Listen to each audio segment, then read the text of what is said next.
right, I call to order the meeting of the Board of Education for Friday, January 16th, 2015. Is there a motion now to enter executive session? I move that we enter executive session under personnel, collective bargaining, or legal, property acquisition issues, and student issues, Maryland Local Government Code, Article Section 9-512, A, 1, 2, 6, and 10. Is there a second? Second. All those in favor, please say aye. Aye. Opposed? Okay. Let's go ahead. Let's and reconvene. executive Now, can we leave this here? Yeah, exactly. They should be safe. I didn't know we were safe.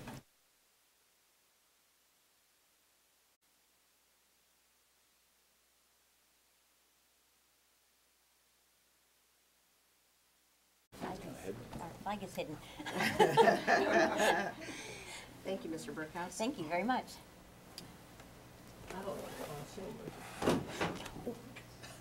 It happens all the time. Low ceiling. Yep. There you go. Very nice. I pledge allegiance to the flag of the United States of America and to the republic for which it stands, one nation, under God, indivisible, with liberty and justice for all.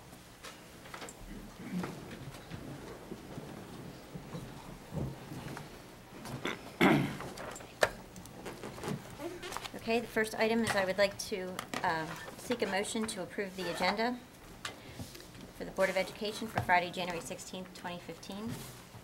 I move approval of the agenda as presented. Any second? Second. All those in favor? Aye. Opposed? Okay, next is the board reports. Mrs. Crosby? Yes, thank you.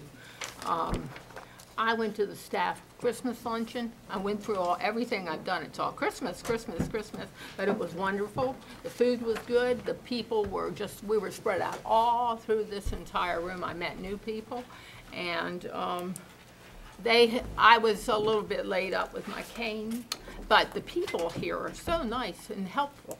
I should take them home with me and let them clean my house. But anyway, great staff luncheon. Thank you. Okay. I would like to share with you several things that I had the opportunity to do in the last 2 weeks. I've gone to 2 Great Mills High School wrestling matches, which was fantastic. The first one I went to was against Chopticon High School, and I had never gone to a wrestling match before. And this wonderful man behind me, he was cheering on, all the athletes. So I grabbed his ear and said, "Could you please explain to me what is going on?" So I'd like to thank Mr. Kurt Rosenberry, who has a son that is at Great Mills High School, who is a wrestler, 126 class. I remember that. It was a family affair. His wife works in the snack bar area, and I got to speak with their son. Also, Mr. Sabidra was very kind in ensuring that I got to where I needed to be. He is working on a certification for assistant principal. Something that I really, really enjoyed was a Great Mills High School swim meet. Now, the principal, Mr. Heibel, was there cheering on his athletes, which was great to see. The athletes were interacting with him. I got to speak with a lot of the athletes and just find out where they want to go in, the future, their career, what classes they like. But the thing that I really, really felt was very heartwarming was how they worked with each other and what a cohesive group the swim team was. They had athletes from all kinds of abilities, from being in a wheelchair to not being able to use their arms to having developmental disabilities. And I noticed without even the coaches cueing some of these other athletes, there was someone that was looking after either the younger athletes or the ones that had some challenges and made sure that they got to where they needed to be. And then the other thing too is I noticed that this team, they stood at the end of each of the lanes, and, you know, there was at least 5 of them at the end of each lane that had our athletes, and they were cheering just as loud for that person that came in first as a person that was like a minute or two behind everybody else. And I just was, you know, it was just great to see our students working so well together. I went to a boys' basketball game. Now that I did not need any prompts on how that worked, so I was good with that. That was great, and of course, Great Mills won. The other thing that I got to do, I'm You sorry, like their Lucky Charm? was I went to Lexington Park Elementary School, and I met Dr. Alston, who is the principal there, and I saw him interacting with those students, and it was wonderful. Those students just really loved him, and I saw the teachers interacting with the students, and they were just so kind. There was, they were just so calm about everything that was going on. And I'd like to thank Mr. Alston. He included me in the students getting their A game on, so that was a lot of fun. And I went to the flow mentoring, which I'll let other people explain about that. And then last evening and afternoon, I had the privilege of going to the College of Southern Maryland nurse pinning, and some of my former students had asked me to come. So it was great to see how far they've come in their growth, and they are now registered nurses who will now be my colleagues. So, and I also went to the graduation last evening. So, and if you don't know, I'm an adjunct professor at the College of Southern Maryland in the nursing program. So it was great to witness my students walking across the stage. So that's what I've done. Thank you. Thank you. I've been busy. I went to the Farm Bureau dinner, so that was very interesting. Also, the flow mentoring. January is National Flow Mentoring Month. I don't know if a lot of people in the community know about this program that's within our schools. It is a huge benefit to the children. It is great if we could have, in addition to the volunteers, I think most of the volunteers are teachers within the schools, but I would put the challenge out to any parents or citizens who would also like to be considered as a mentor within, and the program is stretching into every elementary school, middle school, and high school within our community. And if you need any testament to it, if anyone watched the national championship game with the third-string Ohio State quarterback, which I am not an Ohio State graduate, he was the benefit of a mentoring program in his school while he was growing up. So there you had a student, third string, keep in mind, third string, big college football school, and he gave all of the credit to his mentor. So once again, I'm going to throw out the challenge. Anyone who would like to come and assist, it would be great, and it's a great program, and it makes such a difference to these children.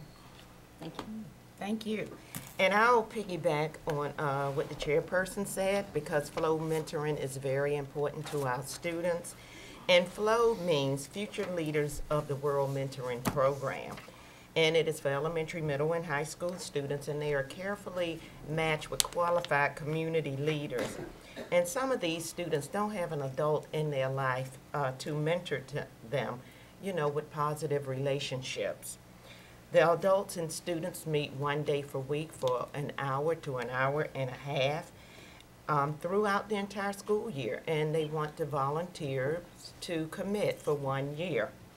For example, at the middle school, the mentees meet in groups with a mentor, and students from the Fair Lead Academy meet on a one-to-one basis with a mentor. And they work on things such as goal setting, social, emotional, academic skills, the work ethic, character development, self-esteem, and other practical life issues. The flow mentors commit to 1 year, but most of the mentors have committed for 7 years, which is how long the program has been in St. Mary's County Public Schools. And over 300 students have benefited from this program. So it gives our students an opportunity to meet in a safe and nurturing environment with a caring and responsible adult. And this program is highly successful due to Sarah Tyson, the flow coordinator for St. Mary's County Public Schools, our site leaders at each school, our flow mentors, Mark Smith, special programs for St. Mary's, our partners, Big Brothers and Big Sisters, the Department of Juvenile Services, St. Mary's College of Maryland, the Tri-County Youth Services Bureau, the Business Education and Community Alliance, BECA, and St. Mary's County College Access Program. The Flow Mentoring Program is funded through grants from the U.S. Office of Juvenile Justice and Delinquency Prevention, state funds through the local management board, private nonprofit donations, and St. Mary's County Public Schools. So if anybody out there is interested in being a mentor, we have plenty of students that need your help, and it's a good way for only 1 to 1.5 hours per week to meet with students, and you can make a difference in the life of a student. Thank you. Well, since the topic I was going to talk about has been covered, I will talk about the fact that with the legislature having started this week, the governor being sworn in next week, it has been a time for a variety of legislative events. I've attended 2 legislative meetings thus far at MABE, and this past weekend went to the EASMIC and CEASMIC legislative breakfast. I'd like to give credit to Mr. Smith, who did a wonderful job talking about various initiatives that will impact our staff and things he's trying to do, as well as Delegate Debray, who was there. Commissioner Tom Jarboe was there and spoke and did a wonderful job, and so did Delegate Matt Morgan and Delegate Tony O'Donnell as well. So it was a interesting conversation. I really appreciated that CEASMIC and EASMIC had some long conversations about how they wanted to sort of restructure this breakfast and do it a bit differently than they had done before. And so Jill Morris on behalf of CEASMIC and Sean Sayers on behalf of EASMIC, both of whom are the legislative chairs for their particular groups, did just a magnificent job in setting the tone and facilitating the conversations. And I complimented both of them afterwards because they really reflected well on their organizations, but also on this school system. And we, as a school system through MABE, do our best to help legislators understand sort of the real-world ramifications of some of the things that they purport to want to do. And certainly one of those is in the news, was in the paper today, that being the idea of starting school after Labor Day. So I will talk about that piece of things when the calendar comes before us. So thank you very much. You're up, Mr. All right, thank you very much. So I have had the pleasure of attending all of these events with this fantastic board, and so thank you very much for your time that you spend with me and with all of our staff, and with all of our students, and with all of our community partners. You represent the school system really, really well, and I'm glad that you're seeing all the wonderful things that our adults are doing on behalf of kids. It's a really magnificent thing. I've continued with my classroom observations on my march through all the elementary schools to really have a handle. So I went to 2 different second grade classrooms in the last 2 weeks. I visited Rachel Burnside at Hollywood Elementary School. I'm sorry, she was a first grade teacher. And it was really fantastic. They were doing, they had finished their reading lesson and they were moving on to a math lesson, and they'd come back from their specials. And so here's all these little first grade kids, and she gets the Wiggles out, with them having this interactive counting with a pirate thing that they all sang and danced and wiggled around, and got them really oriented for then the lesson on adding 2 digits up to 10. It was really fantastic to see. Then I went down to Lexington Park Elementary School briefly right after your visit in the morning and worked with Dr. Alston as we went in and saw Miss Linda Charles, who is a second grade teacher, as she was doing the ERLA framework with her second grade class. And that's ERLA, if you hear it, ERLA, it's the Independent Reading Level Assessment Framework. And it's a way of really working with children, diagnosing their strengths and weaknesses, and then tailoring a reading program to that. It's really fantastic, and we're rolling it out in all of our title schools. Went to Lexington Park Rotary Club lunch for their annual dictionary donation to the school system. So we're getting dictionaries that are rolling out. How fantastic. As an English teacher, I love to see dictionaries in the hands of all those little kids. Went to the Florida Institute of Technology strategic roundtable meeting led by Dr. Schaller. A really fantastic opportunity to talk about where we are as a county and where we'd like to be as a county. Heard great news about Leonardtown High School, near and dear to my heart, although all 3 high schools are fantastic. So we speak of the juggernaut that is the Great Mills High School swim team and the basketball and the wrestling. Shout out to Leonardtown High School for their the Maryland State Thespian Festival that was held in the past weekend. 2 students earned a rating of accomplished, the highest, for their individual events and they're invited to compete in the National Thespian Festival in Nebraska? In Nebraska. So Nebraska, they're going to go out and be thespians. That's Lauren Durillo and Brian Durillo. One for performance, solo music theater, and the other for technical scenic design. So really neat stuff. They did a 1-act play they brought to the festival and was awarded the best use of comedy in the Black Box Performances Among Friends and Clutter. The student director was Angel Higgs. The cast was Jake Dodge, Jacob Bowen, Hannah Lee, Catherine Cognard-Black, Gwen Horton, Hannah Utzinger, Emma Carpenter, and Jake Dodge were selected as delivering the 2 best performances in the show by the adjudicators. So lastly, Angel Higgs, Emma Carpenter, and Laura Durillo were recognized in All-State Honor Thespians, a distinction earned through many hours of hard work and leadership with the troupe. So, you know, as a former English teacher and actually a theater arts sponsor, fantastic to see that tradition is carried on at that school, as it is in all 3 of our high schools and middle schools and all of our elementary schools. But what a shout out. And a congratulations to Mr. Guy Barbato, who is the faculty sponsor and does just an amazing job. This is the first time they have ever received this recognition, and so I think it's a testament to the work he has put in there as well. Oh, yeah. That guy's fantastic.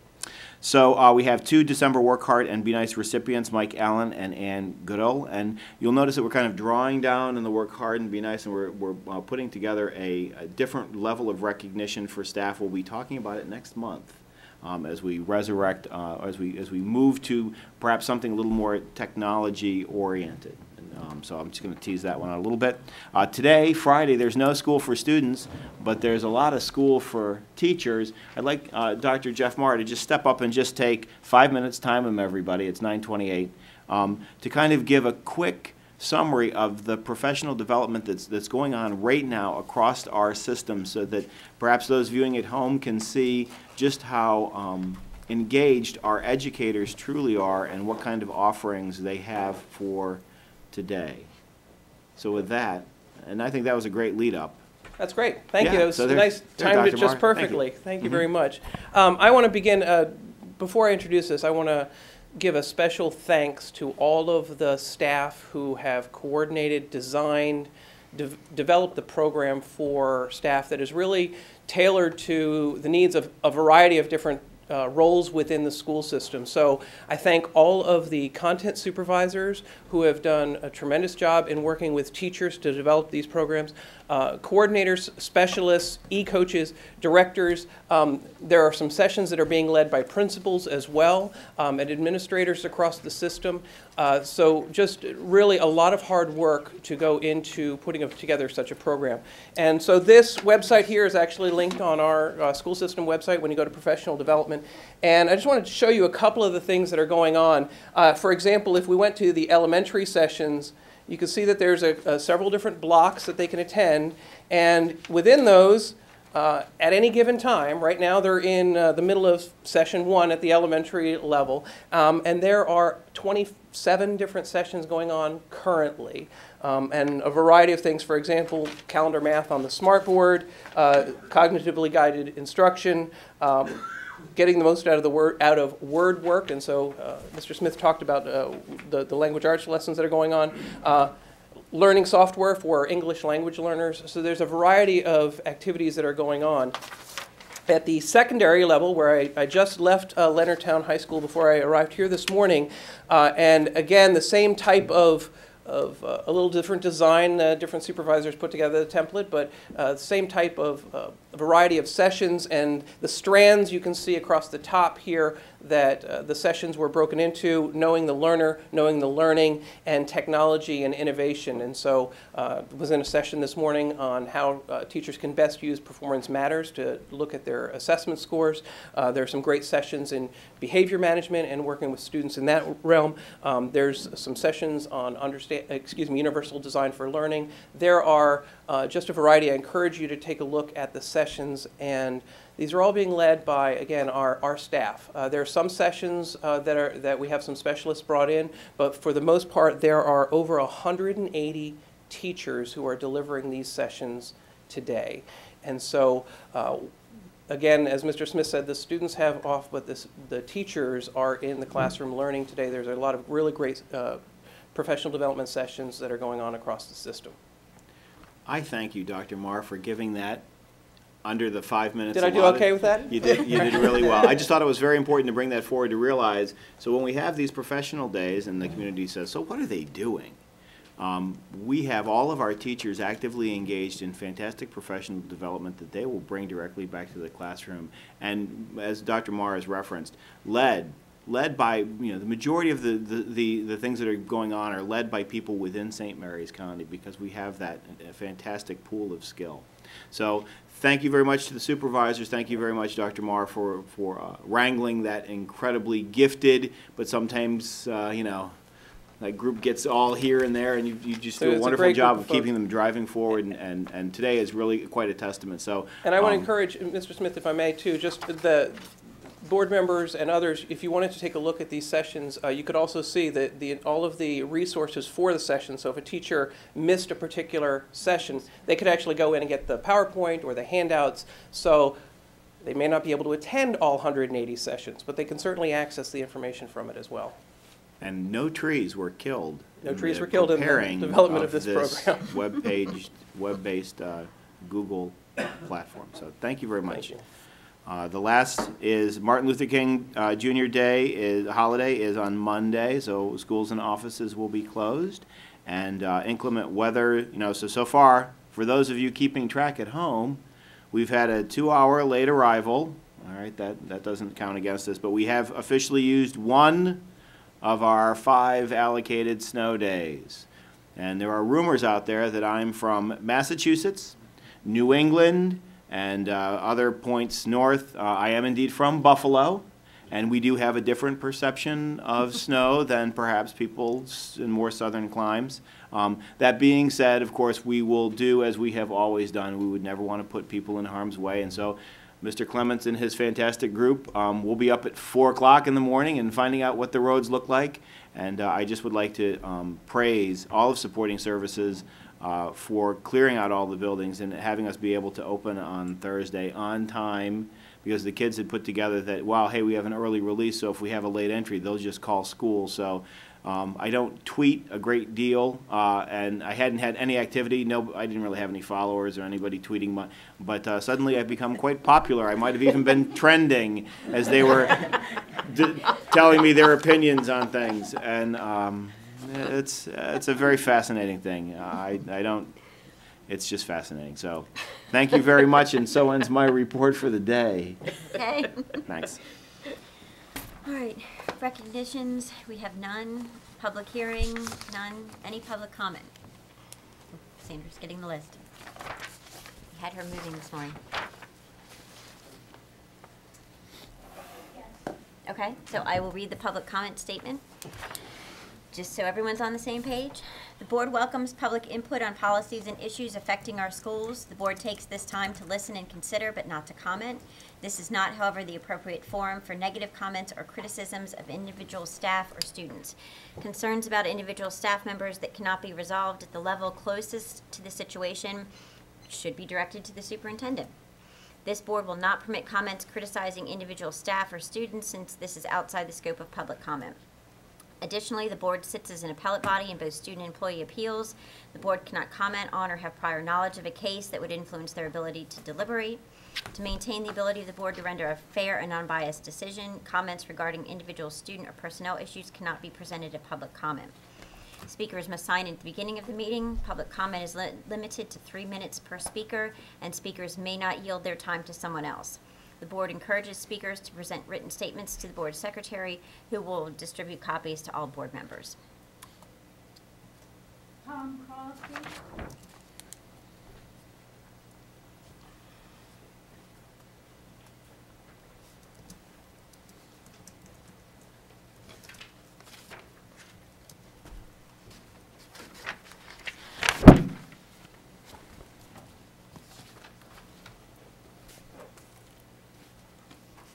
Last month, I spoke about the climate of harassment, intimidation, and bullying that existed during the former administration that led to this current situation.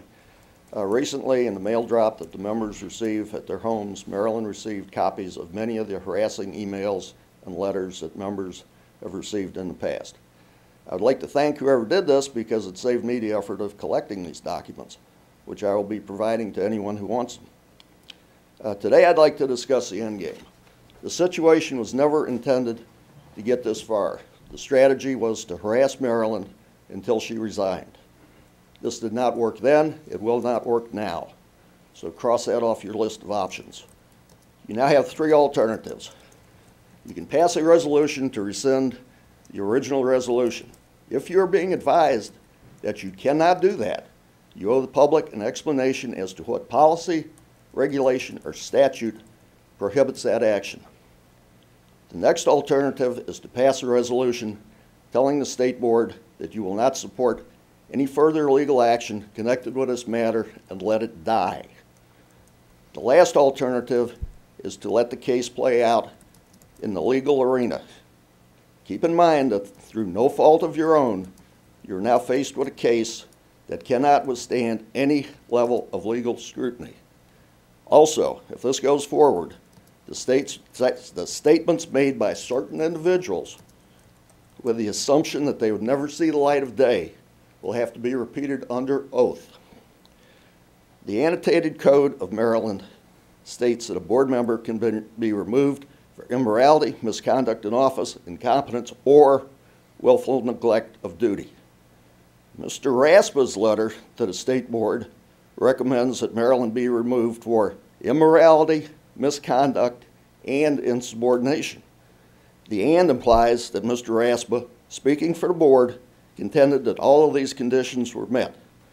First, insubordination is not even mentioned in the Maryland Code, and the only insubordination that took place during this time was the conduct of the former superintendent. The allegation of immorality is false, and in the opinion of some in the community, borders on slander. If you sort through the twisted logic of the investigation, the only act that was proven was that Maryland forwarded one email that described an event that had already taken place. Calling something misconduct does not make it misconduct. If this continues, it could run on for years and cost the board in excess of $50,000. Ask your legal advisors to truthfully compare this case to the one and only other attempt in recent history to remove an elected board member. Please review the details of this case and then pass a resolution to rescind the resolution and Sal's letter. Thank you. Thank you, Mr. Crosby. George Clark.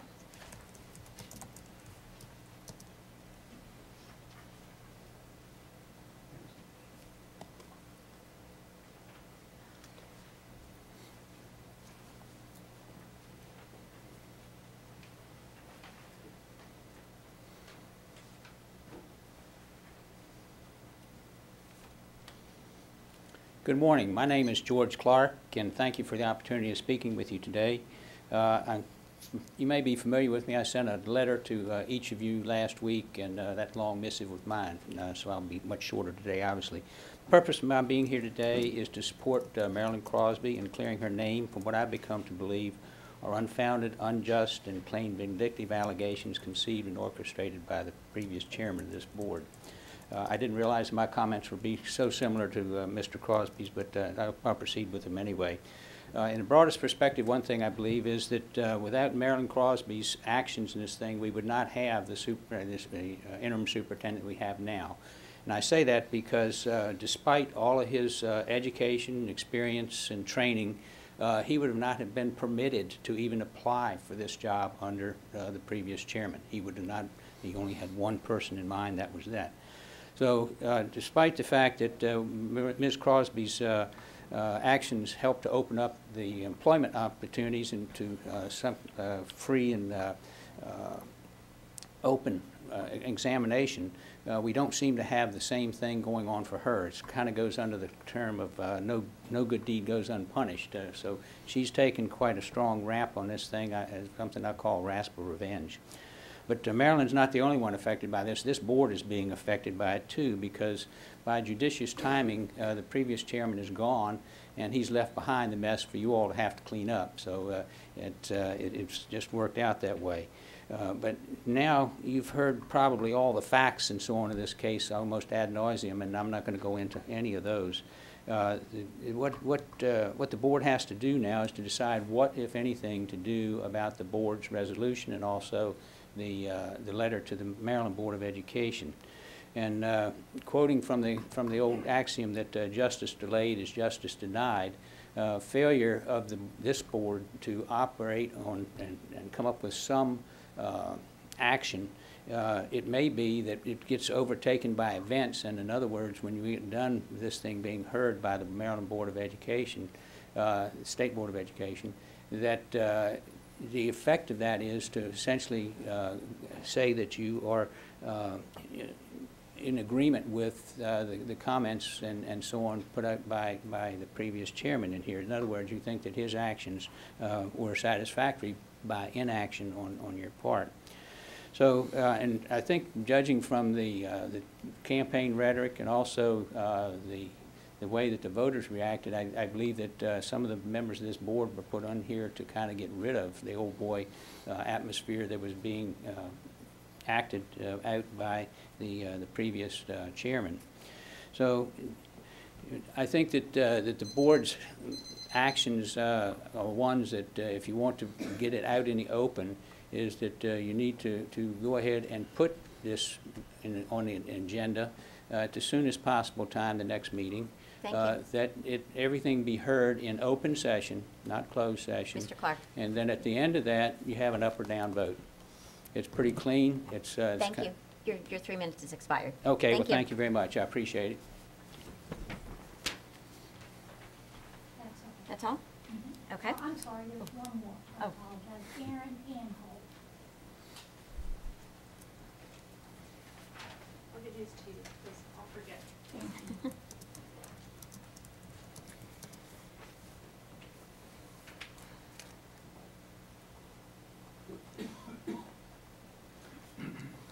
Good morning. My name is Erin Anholt, and I thank you for the time you're taking to hear my concerns about the current redistricting proposal that's being put forth, especially in regards to the military community. I'm a mom of 3 children who go to Evergreen Elementary and the wife of a sailor. We moved here in October and moved into base housing. One of the reasons we chose base housing is that it was districted for Evergreen. Unbeknownst to us, the day that we signed our lease was the day of the first redistricting meeting. I am very concerned as to how the redistricting committee has been reluctant to address the diverse needs of military children in their redistricting proposals. We live in Columbia Colony, which is area Z on all the proposal maps. This community is a base housing community and is 100% filled with soldiers and sailors. As you as a board know, military children have exceptional needs that are far different from their civilian peers. They on average move 6 to 9 times in their school careers, and each move comes with hardships, both academic and emotional. This is in addition to having a parent deploy frequently and having to make new friends or lose friends who are moving on a regular basis. We understand that St. Mary's County is very heavily military, and there's a large number of military children who live in the civilian community who will also be affected by this redistricting. However, Area Z, Columbia Colony, is the only area that is 100% military that is being impacted, and it warrants further investigation to preserve the integrity and stability of children in this area. Many service members specifically chose to live in base housing because they were facing a deployment or a hard, challenging tour. 5 years ago, Columbia Colony was redistricted, and the committee is recommending that it be redistricted again. I asked both in email and in phone calls, as well as several members of our community, that they examine our neighborhoods separate from the surrounding civilian communities along St. Andrews Church Road and Old Rolling Road, areas W, AA, and UU, and to please generate a plan where our neighborhood was left in evergreen as an island. To date, no such plan has been examined. Thankfully, the committee is recommending grandfathering military children who are impacted by this redistricting so we can remain at our current school for the next 3 years. Unfortunately, this concession was not made or communicated until the 5th committee meeting after the arrival of complaints of military parents. Still, the recommendation is for this to happen without bus transportation. This places an undue hardship on many members of our community. We know families who have 12-month orders and have a working spouse. They depend on bus service. They chose base housing expecting stability, and now their children are facing 4 school changes in the next 12 months. Sorry, I have to turn the page. Another consideration is that Evergreen currently has a military life counselor. Thank you very much. Thank you.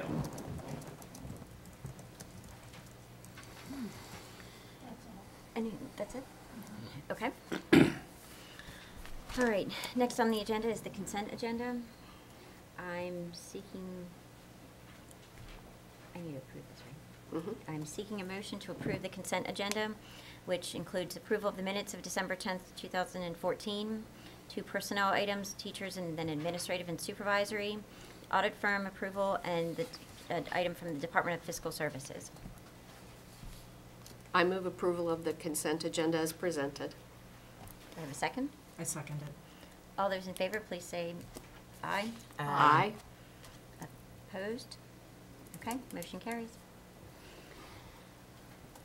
All right, moving on to our information items. First up is Information Technology Services Logistics Update, Mr. Clements and Mr. Howard.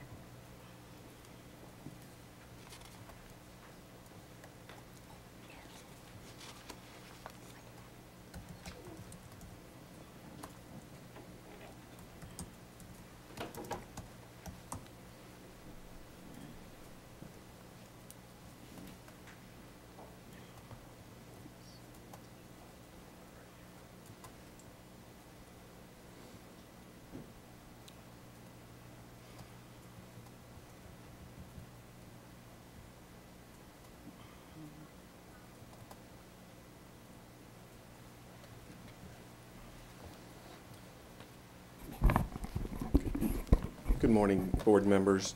Wanted to take a little bit of time this morning to bring you an update on the information technology services and sort of the logistics review that's really been ongoing for about 6 months.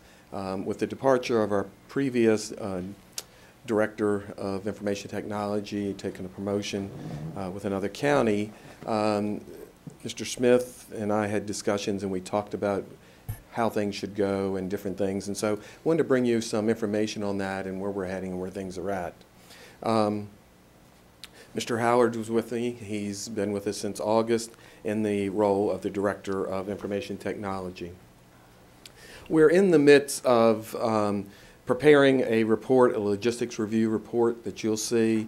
And some of this information will be there, but additional as well. And then taking that information and moving it into a strategic plan for the information technology. You know, developing a vision that is in line with the board's goals and objectives.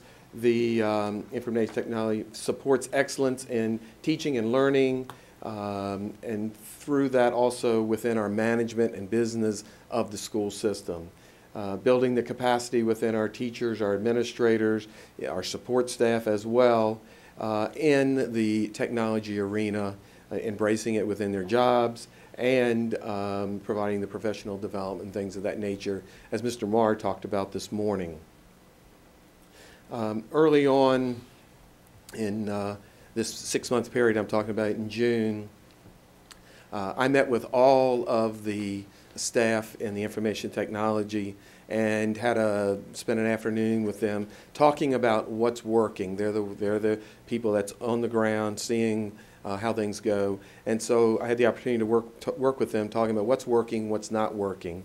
And so just a few of those that we hear, it's as well, it's a several page report capturing everything and where we needed to go. But better communication between all parties and all was one that was brought up.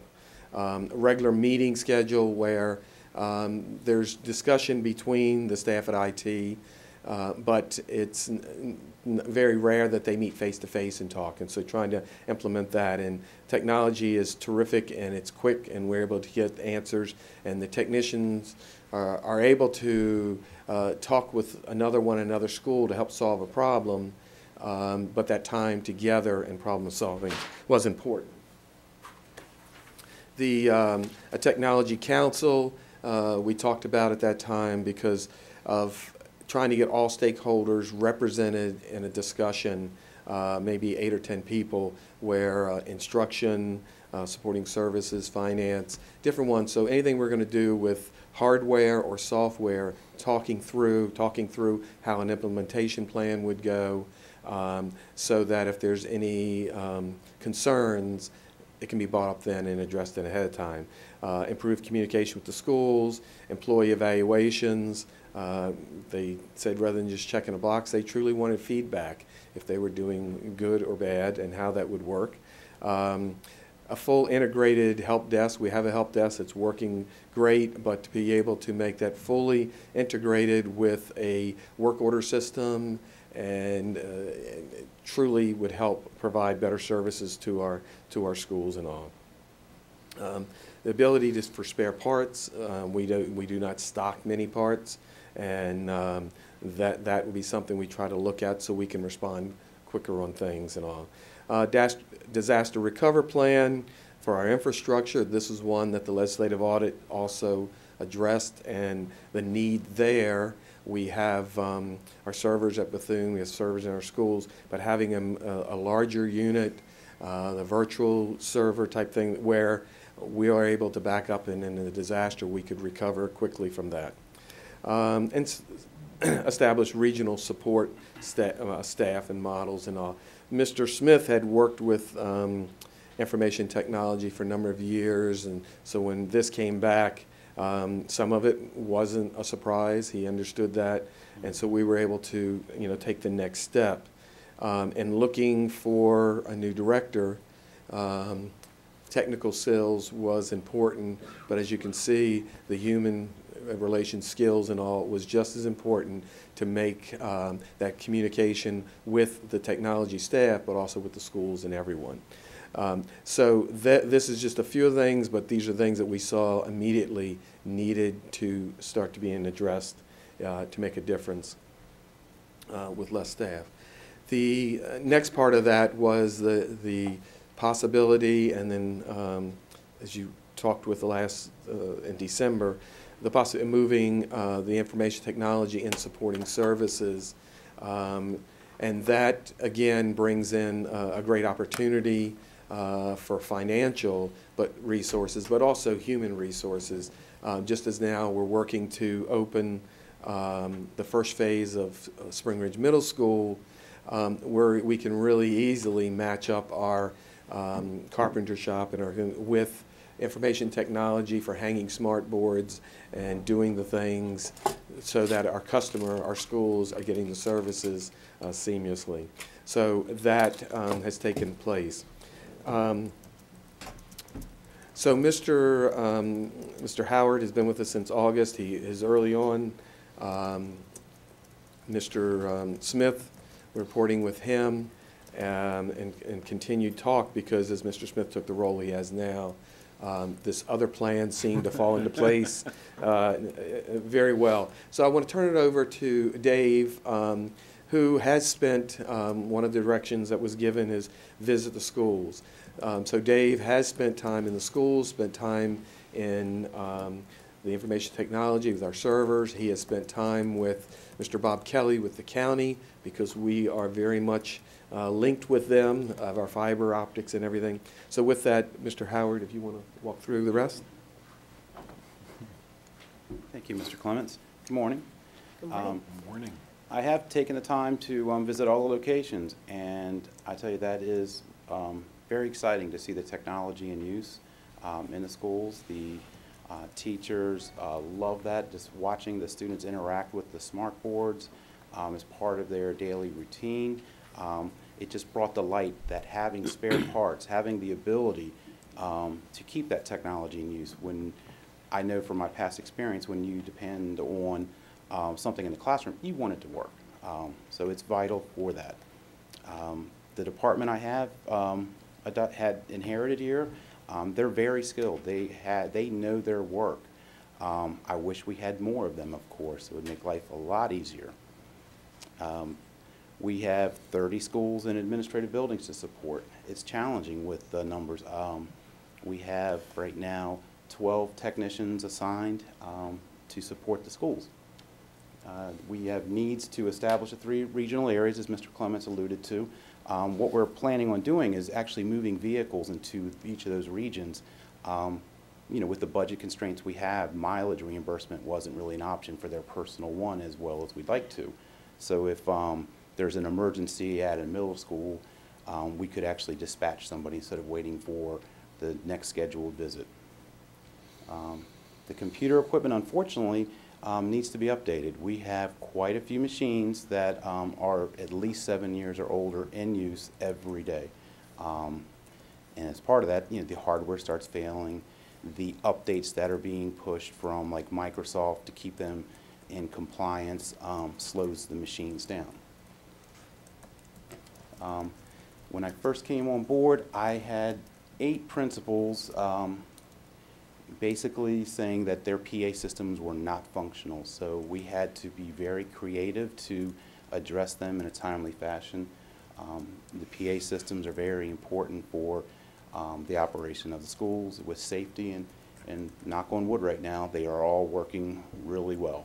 They're still old, but they are functional. The use of iPads in the classroom is very, very popular. I'll talk a little more about this, but the wireless right now is something that we're going to need to address. The availability of a good wireless signal throughout the system does hamper some of the use of them. You know, moving the IT department under Division Supporting Services has started to make a positive impact. We have sat around the table and looked at funding opportunities to address some of the schools as opportunities come up with the capital projects. There's an aging school grant that we're going to use to take care of a couple schools this year, which I'm excited about.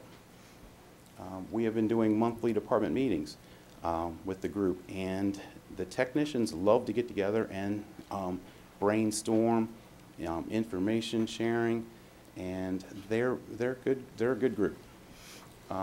We want to start emphasizing more on cross training. Right now, I have one person that's our wireless expert. We're bringing one of the other techs in to actually learn, and he has taken his winter break and got the certification on his own time. Our tech from Chopticon. So.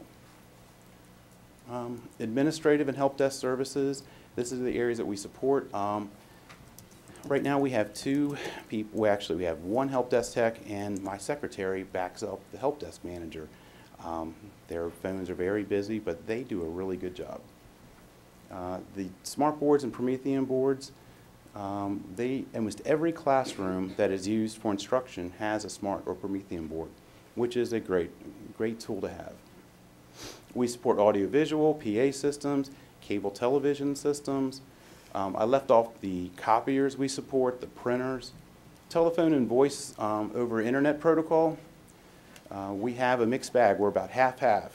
The voice over IP allows 5-digit dialing between the schools, and it's included. Does not cost us anything additional, so we want to finish that rollover. We're also in charge of network security and administration. Database and storage area network administration. Our storage area network is used for a lot of the professional development. Moodle is all stored on our network. It's housed at Bethune. We also do the wired and wireless infrastructure. Here are some stats here for maintaining the technology infrastructure. And the reason I brought that UPS, that's a UPS that actually was at one of our schools that was able to be relocated. That's now in Bethune. It took work with Mr. Clement's area, but we now have a very good power source for the Bethune for all of our servers, and we have not seen very little server downtime since we've done this work. Before, if we had any type of storm coming through, any glitch, servers were crashing, and they often, when you take a server and just shut it down, they take a lot more time to bring back up. So these are the amount of computers we have right now, almost 6,700 desktops and laptops we support, 3,700 almost of iPads and MacBooks. Internet bandwidth. This is one I like tracking out as we go, because the more we're using technology, we're going to have to increase our internet bandwidth. So right now we're at 400 gigs. Excuse me. I was able to work with Mr. Kelly's group when we're doing our park testing. He's going to allow us to use his extra internet bandwidth that they have for our park testing to get us up to probably about 500 gigs. So we're doing a park infrastructure test on the 20th. So we'll be reporting back out on how our technologies went for that. Physical and virtual servers, 130. I have two individuals that their primary job is supporting the network. That's quite a few servers that they have to make sure that they're being backed up properly, they're patched, and they're functioning. Building servers, another stat here, 17 of the 29 building servers are over 7 years old. So I'm going to be looking for opportunities to replace these. That's usually like to have them replaced every 5 years. And I'm just tracking like our network storage. As you can see, we're at 84% of our network storage. We were looking at putting for disaster recovery another storage area network at the county government building, which would help us with disaster recovery and give us more usable space. So there's some other stats here. Moodle storage, if you noticed, over a 1-year period, it has grown from 100 gigabytes to 220. That means that people are using these tools that we're putting in place, which is great. As I was saying, some of these, this is like a typical classroom. This is from Park Hall. The students love using the technology. Let's see, and right now, I'm tracking the data, and I want to make sure that the instructor machine that's tied to the smartboard is the best we can give them. Because right now, when you have 6,700 machines and you don't have new computers coming in, you want to make the right decisions. So I'm working with my staff, working with the principals, and making sure we're making the right decisions. Okay. The other one, with the Technology Council that we're going to try to get started up this spring, we want to look at, for every elementary school, some of them have 1 computer, some of them have 4 computers. We want to try to standardize that, so as we're planning for new budgets, it's going to be based off of some standards. And during my site visit, the one on the left is what it should look like. If I was going into tech, this looks great. Okay, I want to make sure I keep it in nice fashion. Unfortunately, this one in the middle is still like that. Makes troubleshooting very complicated. The one on the right's taken care of now. That was a STEM trailer. They were having some problems with, anytime they tried to tighten it up, they were losing the internet. So the choice was at that time, if you want the internet, just leave the cable like that. I sent someone else down there. It's taken care of now. But this is some of the experience. I mean, school system's very large, a lot of technology out there. And here's a laptop cart. I brought this up for everyone's attention.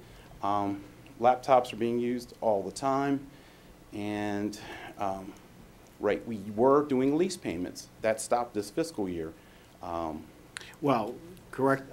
We stopped doing new leasing. Right, we stopped we are still, as you referenced there, Yes. we still got 2 fiscal years of paying for the laptops at Correct. the high school and the middle school. We did not initiate the lease for the elementary laptops, and so the Correct. elementary school is still sitting, waiting. Yes, thank you. So the problem with that is the battery life only came with a 1-year warranty, and as you know, in using laptops, you're using them for park testing, you need them running for hours. So we're experiencing troubles with making sure we can use the laptops to accomplish these tasks. So I went out and bought some surge strips for one of the schools. We're going to try using that different strategies. We're also doing the repairs for the screens and keyboards. Some of them is covered under warranty, some are not. So laptops are a little more expensive to support, but you know, when you're going into classrooms, that's really the only, mobile technology is really your only choice. Okay, been tracking this ratio of students per desktop and laptop. As you can see, we have, the ratio for laptops in the elementary schools, the ratio is 2.8. It's pretty much across the board on these. But when you go to the next slide, it's on the iPads. With the STEM grant, we have more of the iPads in the elementary schools. So we're at a 3.9 to device student to iPad ratio. There's a lot of talk right now of going 1-to-1. And we've done some number crunching recently, and it's over a $6 million cost if we wanted to go to a 1-to-1 ratio is what we're looking at right now. I think Calvert has gone to it this year, started doing a 1-to-1 ratio. Okay, and future projects that we have. We want to improve customer service. I want to be more proactive as a group, and the team is all on board for this. The regional technology support, we're going to assign this so they have, if someone has a project, that they have a group to pull on. We're going to have, like I said, vehicles located at each of these regions, so that won't be an issue of mileage. We want to implement a new help desk system. We want to look at one that we could give multiple techs credit if they're doing the work. We want to track it that way. As I said also, we want to continue the voice over IP to school facilities. We need to improve our network security, and we're making those changes already. And we want to facilitate more team building activities. Cross-training on key systems, and working with the school system on server refresh and computer refreshes. Purchase equipment versus leasing, I'm in agreement with that. When it's hard to commit a large amount of lease if the budget can't support it. So as we can identify the need, we'll do the best thing and make the wise technology purchases, and utilize grants to refresh our technology infrastructure where possible. And this is a new work chart. As you can see, we've got a north region, a south, and a central. And we have a lead and then a backup. And what we do here, like Robert Leftwich, he does a lot of the new construction. He does most of our fiber optic work.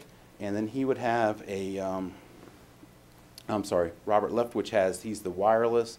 So we're working on bringing Mark in to be his backup. So then we have over here Jason Abney in the south. He's doing a lot with the park. He's doing our network administration. And right now his backup is Will. He's been there for a while, so there's not a lot of cross-training there that's needed. So that's some of the work we're trying to do. This structure is going to give us that ability. So if somebody's out on vacation, we can still make sure we can meet the school system's needs. Okay, well, thank you. Thank you.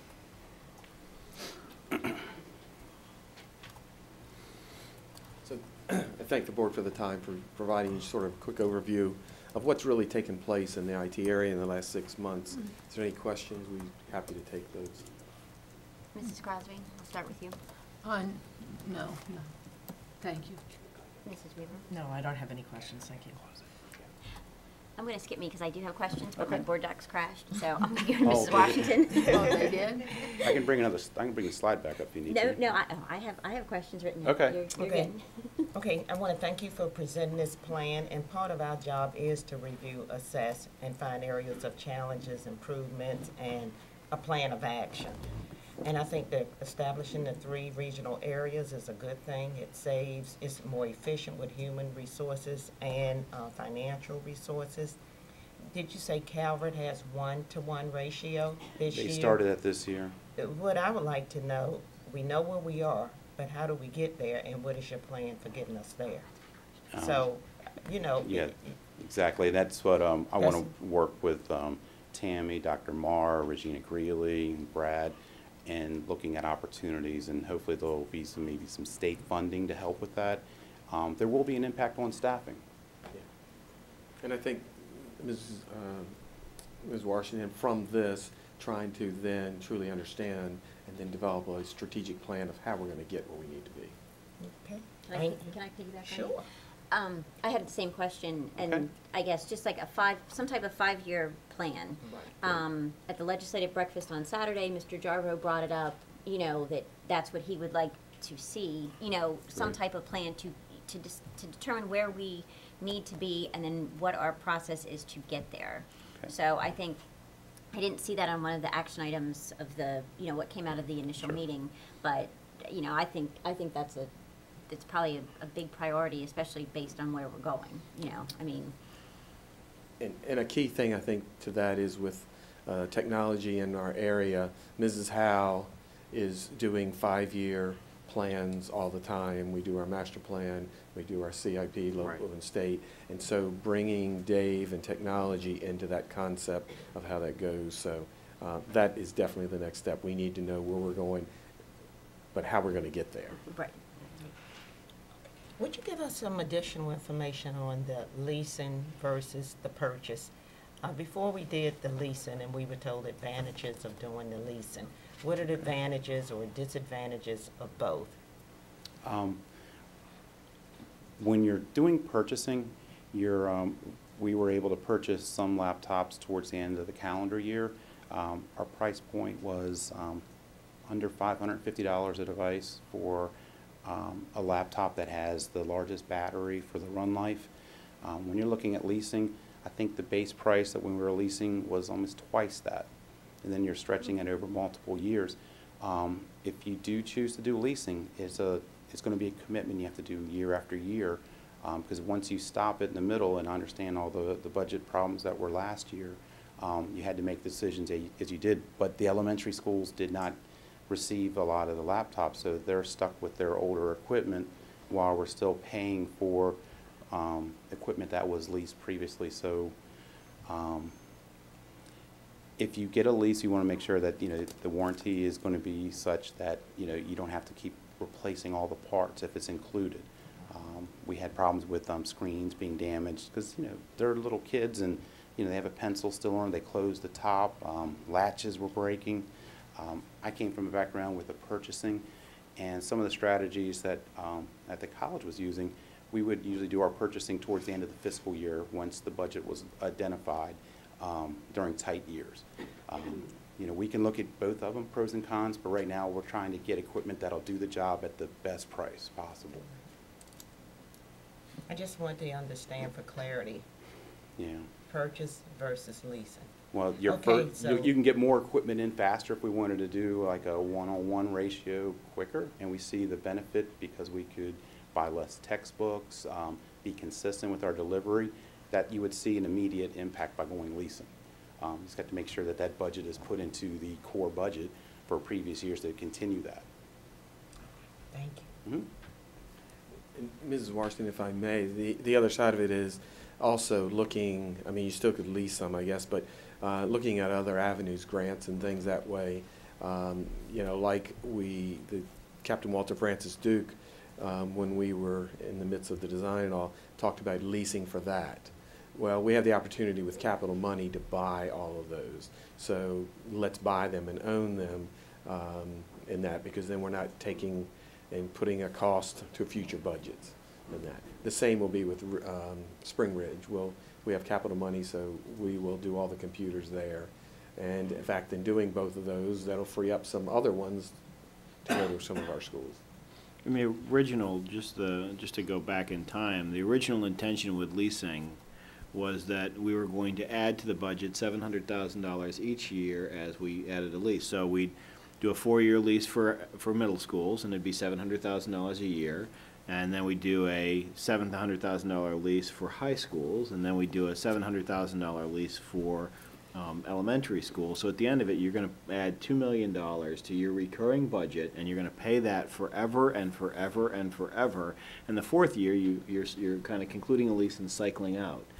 The challenge is we never got there. We put $700,000 and initiated the first lease. The second year, we put $550,000 and initiated the second year lease. And now where we find ourselves with the budget is we weren't able to put forward money to continue with the lease, and the budget doesn't sustain $2 million being placed in it for technology every single year.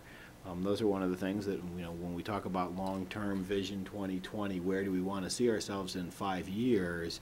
Tom Jarbo in particular was really speaking about that. So what does it really cost per year for technology consistently? And hopefully, he did reference the fact that there's a $20 million undesignated fund balance sitting over there, and what would be some of the priorities for the school system for one-time funds. And technology and textbooks. Thank you very much. We'll take a biggest check as you might be able to provide. Oh, yeah. So, thank you.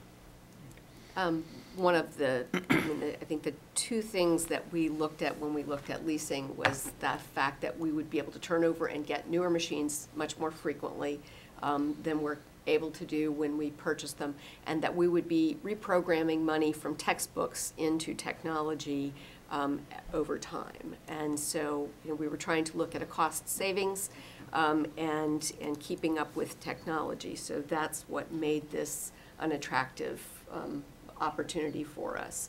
I also have on here that I want to understand what our long-term plans are for technology, and not just for, looking at, are we going for laptops, are we going for iPads, are we going for desktops? And I know there are pros and cons to each, but I think maybe perhaps a communications update or some sort of walk through. Just not a long. Yeah. I'm not looking for a long report. I'm looking for just a basic understanding of what are we doing, where are we going, and how are we going to get there. Right. So, absolutely. But I also the wiring. I know that when we started wiring schools, we were depending on volunteers oftentimes to come in and do some of the wiring. Granted, that was a few years ago, but I am somewhat concerned about the pictures you showed. I'm pleased that one has been resolved, but I hope that in your plans you're also looking at sending folks in to fix that wiring so that we are at least bringing things up to a minimum standard, because I can well imagine that trying to troubleshoot when you've got basically a gobbledygook of wires. How do you address that? Because it's going to take the text 3 or 4 times as long. Oh yeah. If not more. And Ms. Zout, I think, and the whole question of where we go from here, is that there needs to be a strategic plan, adding more either the tablet or the laptops and what is important. But I think, as you can see and as you brought up, is we need to make sure our infrastructure is going to be able to support all that. Yes, Mr. Howard's working on those. We need a day when we can shut down. When we put that power system in at Bethune, we shut down for a weekend. We had to shut the whole system down. So we look at that. But our infrastructure, the wireless component of that has got to be improved. That's where our focus it needs to be first. The wiring cabinets, as you've seen, and then that backup. So we have that for disaster or just backup in. So those are some critical things that we can add a lot more, but we're not going to get a lot more service. So we got to do those in tandem, improve the infrastructure. and add the computers and things that we need for instruction. Yeah, I am concerned about the backup servers and making sure that we do have adequate backup. Yes. So that we can be back online as quickly as possible. I'd also like to understand, are we going to be ready for Park? Or how ready are we going to be for Park, and to be able to offer that on computers as has been designed? I know that there is about a 3-year period where we'll be able to offer that Park as paper, Right. Paper test. But supposedly one of the positives about Park was that it could be turned around very quickly, and instructional decisions can be made on that. I know what they said is not necessarily what's going to come to pass, but that's, at least for now, that is the direction we need to be moving in, Right. is to make sure we're going to be ready for that. And as Mr. Howard referenced, we're doing the Park infrastructure trial next week, where they have provided a test site, a test nav site, so the kids can go on and we can actually see what kind of load it really puts on the system. And so for the week and the week following that, we'll be actually running the system and seeing what exactly happens, whether or not we've cached our servers properly, and whether they have the wireless access points that they need to carry all that load in the classroom. And we'll be able to bring that back to you in February. Keep in mind that we are going to be doing Park completely online. We are doing MSA Science completely online, and we're doing HSA testing completely online. So all of our high-stakes assessment is going to be completely online this year. And that's for 2 reasons. First, we need to know what we don't know. So we need to know whether we have the capacity, whether the infrastructure as we currently have it will actually sustain throughout. And then if we're going to set baseline data that we're ultimately measured against, we want realistic baseline data. We don't want to use a paper pencil test, which we only do 1 year. We get a baseline data point for that, and then we're going with something else. So baseline data will be set this year. And I am confident that the Department of Technology has really done a really proactive job working with school site administrators, working with data closets and all of that, to make sure that we have, using the resources that we currently have at hand, we will do the very best job possible. The entire state will be going through the exact same exercise. So what stories we will tell come May, the end of May, that'll be something. It'll really be something. I would say so. Yeah. And in terms of your plan to divide the county into 3 regions, is there also any thought of doing something specific to train individuals in the schools to sort of be that first line of assistance? Because, I mean, quite honestly, the number of techs that we have, and I noticed you have a vacancy, and I'd also like to understand what the plan is for filling that vacancy. I mean, we know you don't have a lot of staff, and you don't even have your full complement, and so there's got to be another way of making sure that, at least to the extent possible, I know that staff in the schools can't do all of the things that the techs are needed for, but I'd like to think that they could do some things and that would empower them. We do have a new tech starting in that 1 vacancy. Great. But we're also having one of our techs retire almost the same time. But we're advertising that immediately. We're going to Correct. cross right over, and so hopefully there won't be an interruption in that. So. Because some of our techs actually support 4 schools, and the one that retired was supporting 4 schools. I would like to work with Mr. Egan's group and even CSM and some other colleges. Maybe we can bring in some interns that want to get experience in here that could work with each of these regions. So those are some concepts that I would like to see if we can get some student workers. We work closely with the media specialists. I had a meeting this week with Ms. Greeley's group, and they are our front line for the most part. They help assign the duties when the tech comes in that day. This is pressing, so we work with them. That kind of has that, but we need some more bodies. I'm glad you recognize that, and we're going to do the best we can with what we have. And I had techs working on snow days to get Spring Ridge ready, so this is a good group. They are definitely a good group. They know their jobs. They know what's needed, and they're incredibly loyal and dedicated. But I just know that as we move to increasingly through technology, that it's an area that we're going to have to address. So, thank you. All right, I have two quick questions.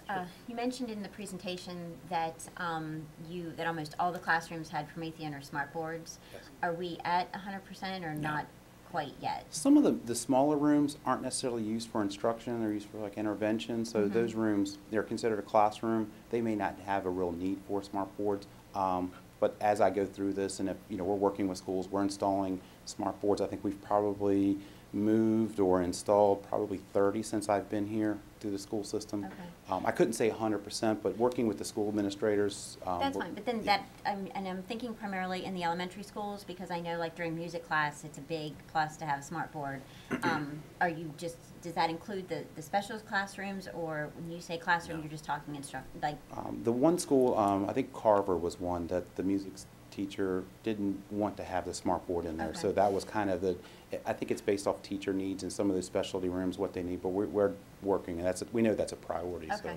All right, and then the last one I have goes back to what we need and what we don't need out of your work session, the disaster recovery plan. Yes. Right, big issue for me coming from my background. Okay. Just what is the plan? I mean, is there some way that we, do we need to piggyback with the county, or is that an option, or what is the plan at least to get one in place? Because to me, that's a big gaping hole right now. The one piece that went, I think it was in September's board was approved, was a purchase of a sand, but the funding from the grant did not. I guess They withdrew it. They did not. It was they would not support the purchase of infrastructure. And that was around $300,000, if I remember correctly. That would have been housed in the county's econ building, and that would have given us extra capacity and a nice failover site for our key systems. So that is one of the ones that needs to be identified in the 5-year plan. That with the aging servers, workstations, wireless access points. So those things we want to put together, and we will be working on a disaster recovery plan this spring, updating what was already out in place.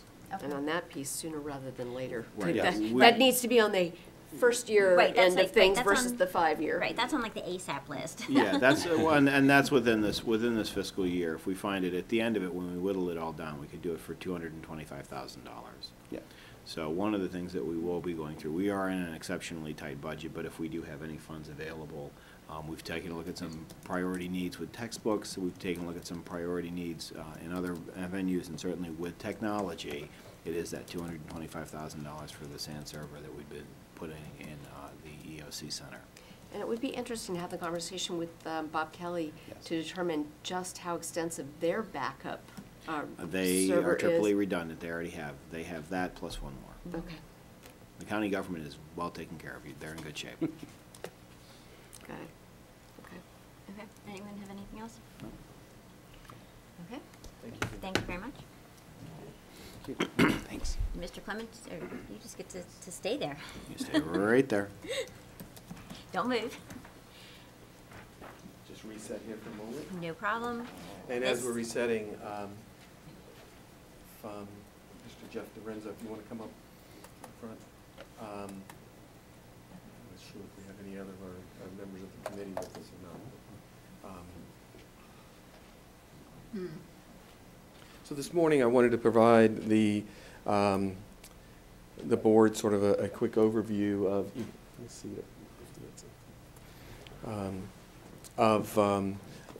what's taken place and how everything's gone with the redistricting advisory committee. With me is Mr. Dorenzo, the principal for the new school. So, and he has been in the meeting, especially since he was named as the principal of the building on that.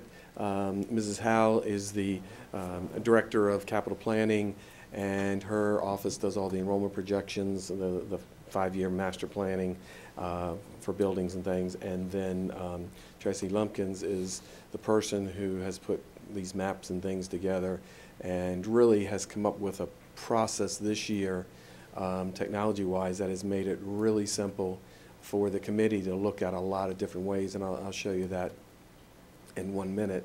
of how that took place. But the the whole process has been based on your redistricting policy, JCAA, outlining the makeup of the committee, how it would go through and everything. We've stayed with this. The timeline is in the policy as well, moving us to January, as you see here, for our public hearing coming up, and then February for the action on the proposal. March and April, a time when parents would be made aware of it. Usually then in the spring, a little bit later in the spring, our schools would even have open houses of welcoming the students that would be coming to them and things of that nature. So this has followed the policy of the board as we've moved through. I talk about the teaming that's put together under the policy. The first part there, the policy calls that I am one of the co-chairs, and my co-chair, I don't think she's here. She was planning to be here on Wednesday with us, and that is Ms. Lori Joy. She's representing the County Council PTAs, and she's with us, and their role is trying to help get the word out and get information out there and everything with that. The development team is basically staff working through, who understand all the various areas, the instruction, the transportation, the buildings and everything. So the development team will develop a plan initially to get conversation going. The development team will then respond to whatever the committee comments and comes back on, or community members, and we'll walk through what that process has been. The actual review team by policy is made up of 50% staff and 50% are citizens. So the administrator of the schools is on there as the review team, and then the community members in there. As we started this, let me back over the previous for a moment. Okay. As we started this actually last year about the same time, the committee was very large because we weren't sure where we were going to be. And through that, the committee worked on saying, okay, where are we going to use the annex and different things that way.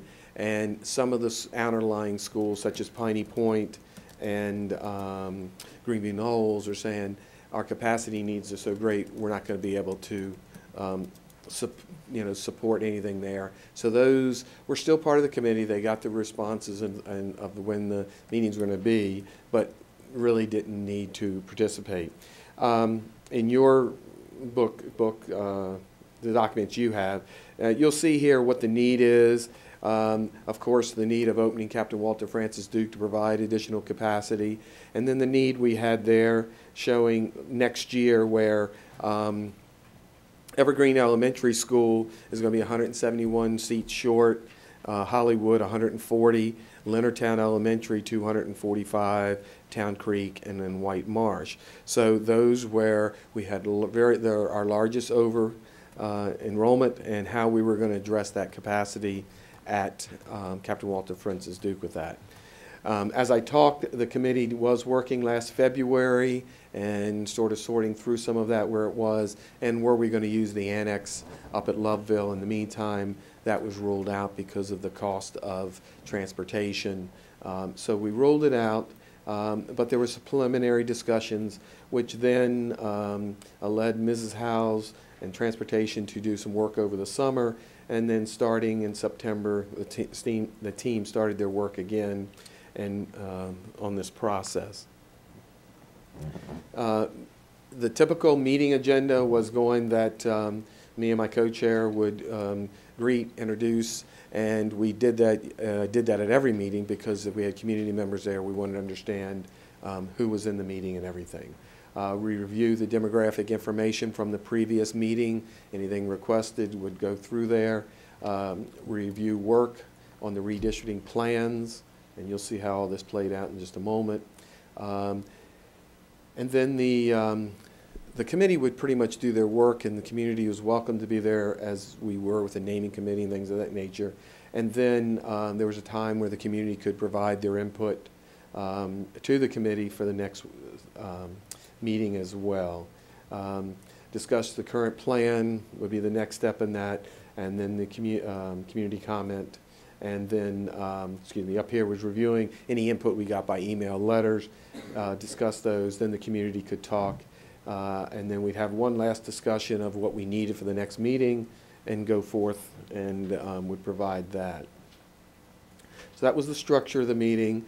In the earlier meetings, we, a little more depth of this, but just to summarize, things that we were looking at is trying to maintain the class size and to maintain facilities that would allow the class size, I should say. And so that's what our goal was, trying to keep our schools at those overall capacities we want to be at. Were key functions there. We wanted to try to maintain communities and not have portions, because what we did over time, and I'll just talk to this in a minute, if we knew a large apartment complex was coming online before anyone moved there, we would redistrict that, even if it cost them transportation, to a school we had capacity rather than overcrowding our existing schools, and I'll show you an example of that in a moment. Look at the potential of the redistricting on future redistricting and future schools, and I'll share how some of that worked out as well. Realign as few students as possible. We understand the impact of redistricting on all of our community members, and so look at that, and of course at the same time look at as few schools that's affected by it. So you saw a long list of schools there. It narrowed down to just 3 of our existing schools involved into it. And then one of the things that we're not often able to accomplish, but consider aligning the schools, the feeder school pattern. And in the redistricting plan before you, we were able to align the elementary schools with the middle school feeder pattern. So we don't have 25 or 30 students from a school where they've been with their peers going to a different middle school where they haven't been. So we were able to accomplish that in this plan as well. The community comments, and we continue to get those today, so this is up to date as of I guess yesterday. Kim even updated it for this presentation. But you can see the number of households that we had comments on, emails, and phone calls. As we just go down there, the Clark's Rest was one that we weren't able to accomplish. This there are very few homes in there right now, but they go to Leonardtown Elementary. They were requesting to stay at Captain Walter, or to go to Captain Walter Francis Duke. The committee felt strong. Those are 2 large communities, over 300 homes in each one of them, and we have 2 elementary schools within the town, and to really try to provide an even balance to both those schools and all. And the connection between the 2 is in the works, and they'll be connected at some point. But it really felt that this plan would better serve with having a balance between the 2 schools. There's one there on the Columbia Colony, remain at Evergreen with transportation. This was a comment we received early on, and we talked through that as a committee, and you'll see that in a moment. Lawrence Hayden Road, remain at Hollywood was one, and then the McIntosh Road at Oakville wanted to go to Captain Walter Francis Duke, and we didn't accomplish that for them. Mainly, we saw that we didn't want to just move students to be moving, and through the process we were able to eliminate Oakville and from the redistricting completely, so everything there stayed the same. So I think you could take that no as a positive or a negative, but we were able to, again, affect as few schools as possible. And then Old Rolling Road, 2 households came in one email, one call regarding staying at Evergreen Elementary School.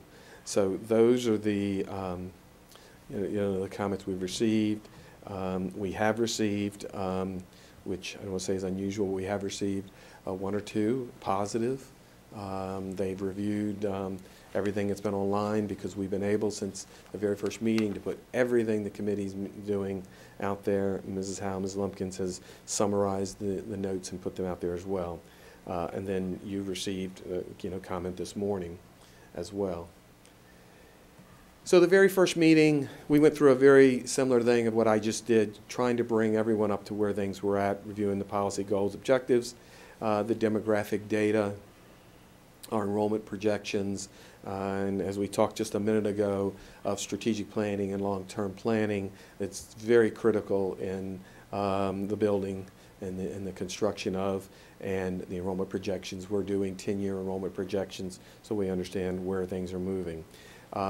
The group was reviewed one plan, the very first plan, really to get things started and to demonstrate how the team would work and everything.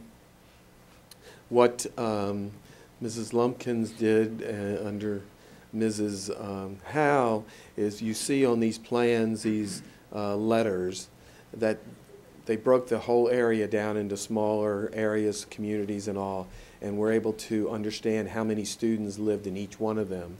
So when the first plan was provided, it was very simple for the committee, and I applaud our citizens that were on the committee. They were outstanding. They grabbed the concept very quickly, and so when this plan came forward saying, well, what if we did this, what if we did this, switch A and B and different things.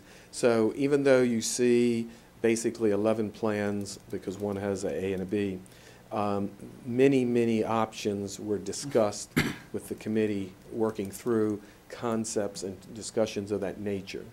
As I said, the review committee was that group. The technical committee was there as well to help to assist and provide information to the review committee as they needed. The second meeting, taking their comments on Plan 1, a 2, a 3, and a 4 were developed, and those were part of those, what if we did this. So a discussion again on the graphic data that came from that, discussion on the build out of Wildwood and how would that take, what would the total students be. We have an understanding of that. The primary building that we have land for there would address the total of Wildwood when it's completely built out.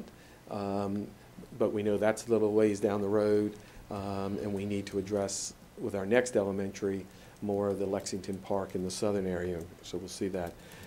Discuss the impact of the military families. I say at each meeting we had some community members with us.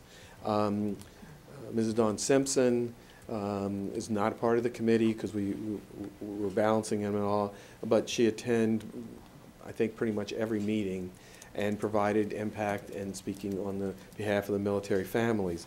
She, in this meeting, we had discussion on the military families. We had discussed what would take place if they came in earlier in the plan, what would take place later. So that was all taken at that time. The committee was also briefed on what had happened prior with the military families. And when I say that, I'll share with you now. The military housing 6 to 7 years ago, when they were starting to move it off base, they're moving to the Wildwood and just outside Wildwood. Those students were all on the base, so they went to Green Holly. If the students moved into those new homes as they were being built, and of course they weren't all built at the same time, so there was a phase-in pretty much, those students would then go from Green Holly to Leonardtown Elementary School.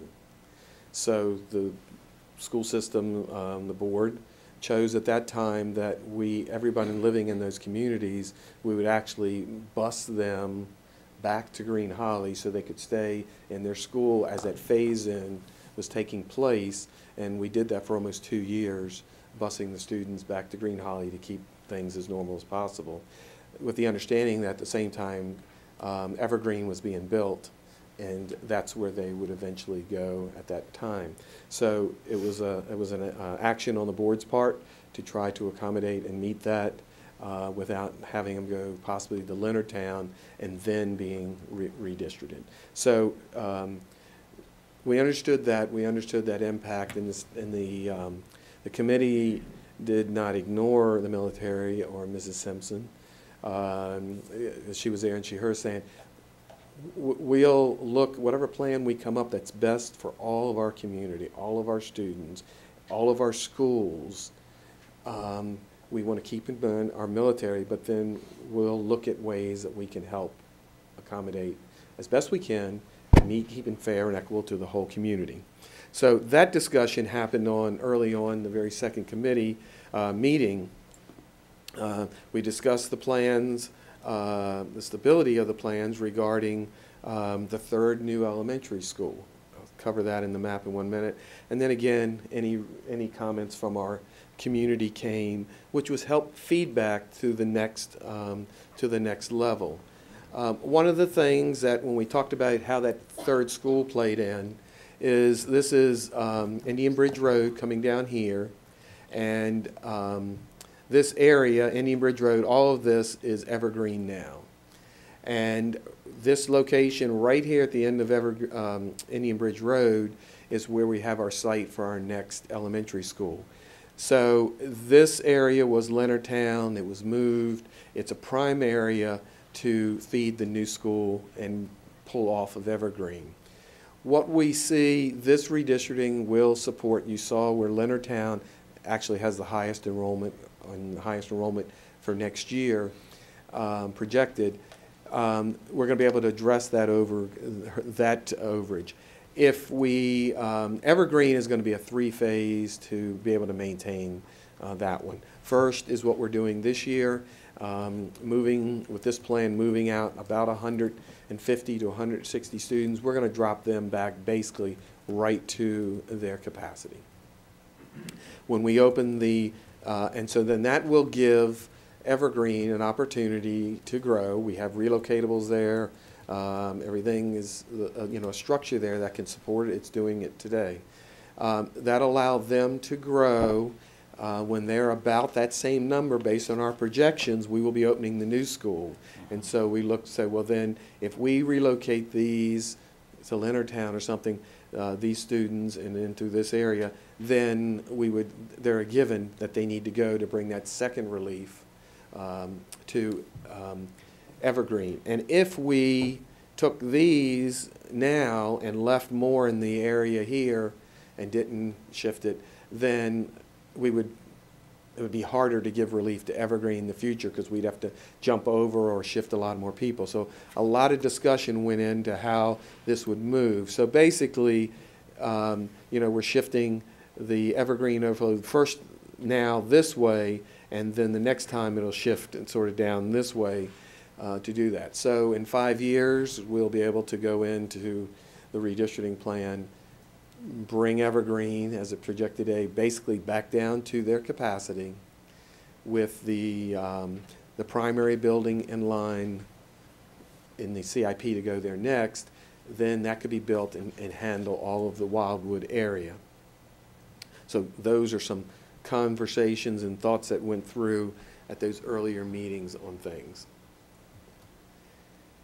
And then each of those plans. I would, let me back up here one moment. We did, a discussion that took place, and this here is a blow up of the area right here. And because of the congestion here of a number of schools, this is where a large focus of this whole redistricting plan took, is how that could work out. And, in this plan, there was a concept to move Old Rolling Road, leave St. Andrew's Church Road area and all at Evergreen, but then remove a portion of Wildwood, the people who live in Wildwood, from Wildwood.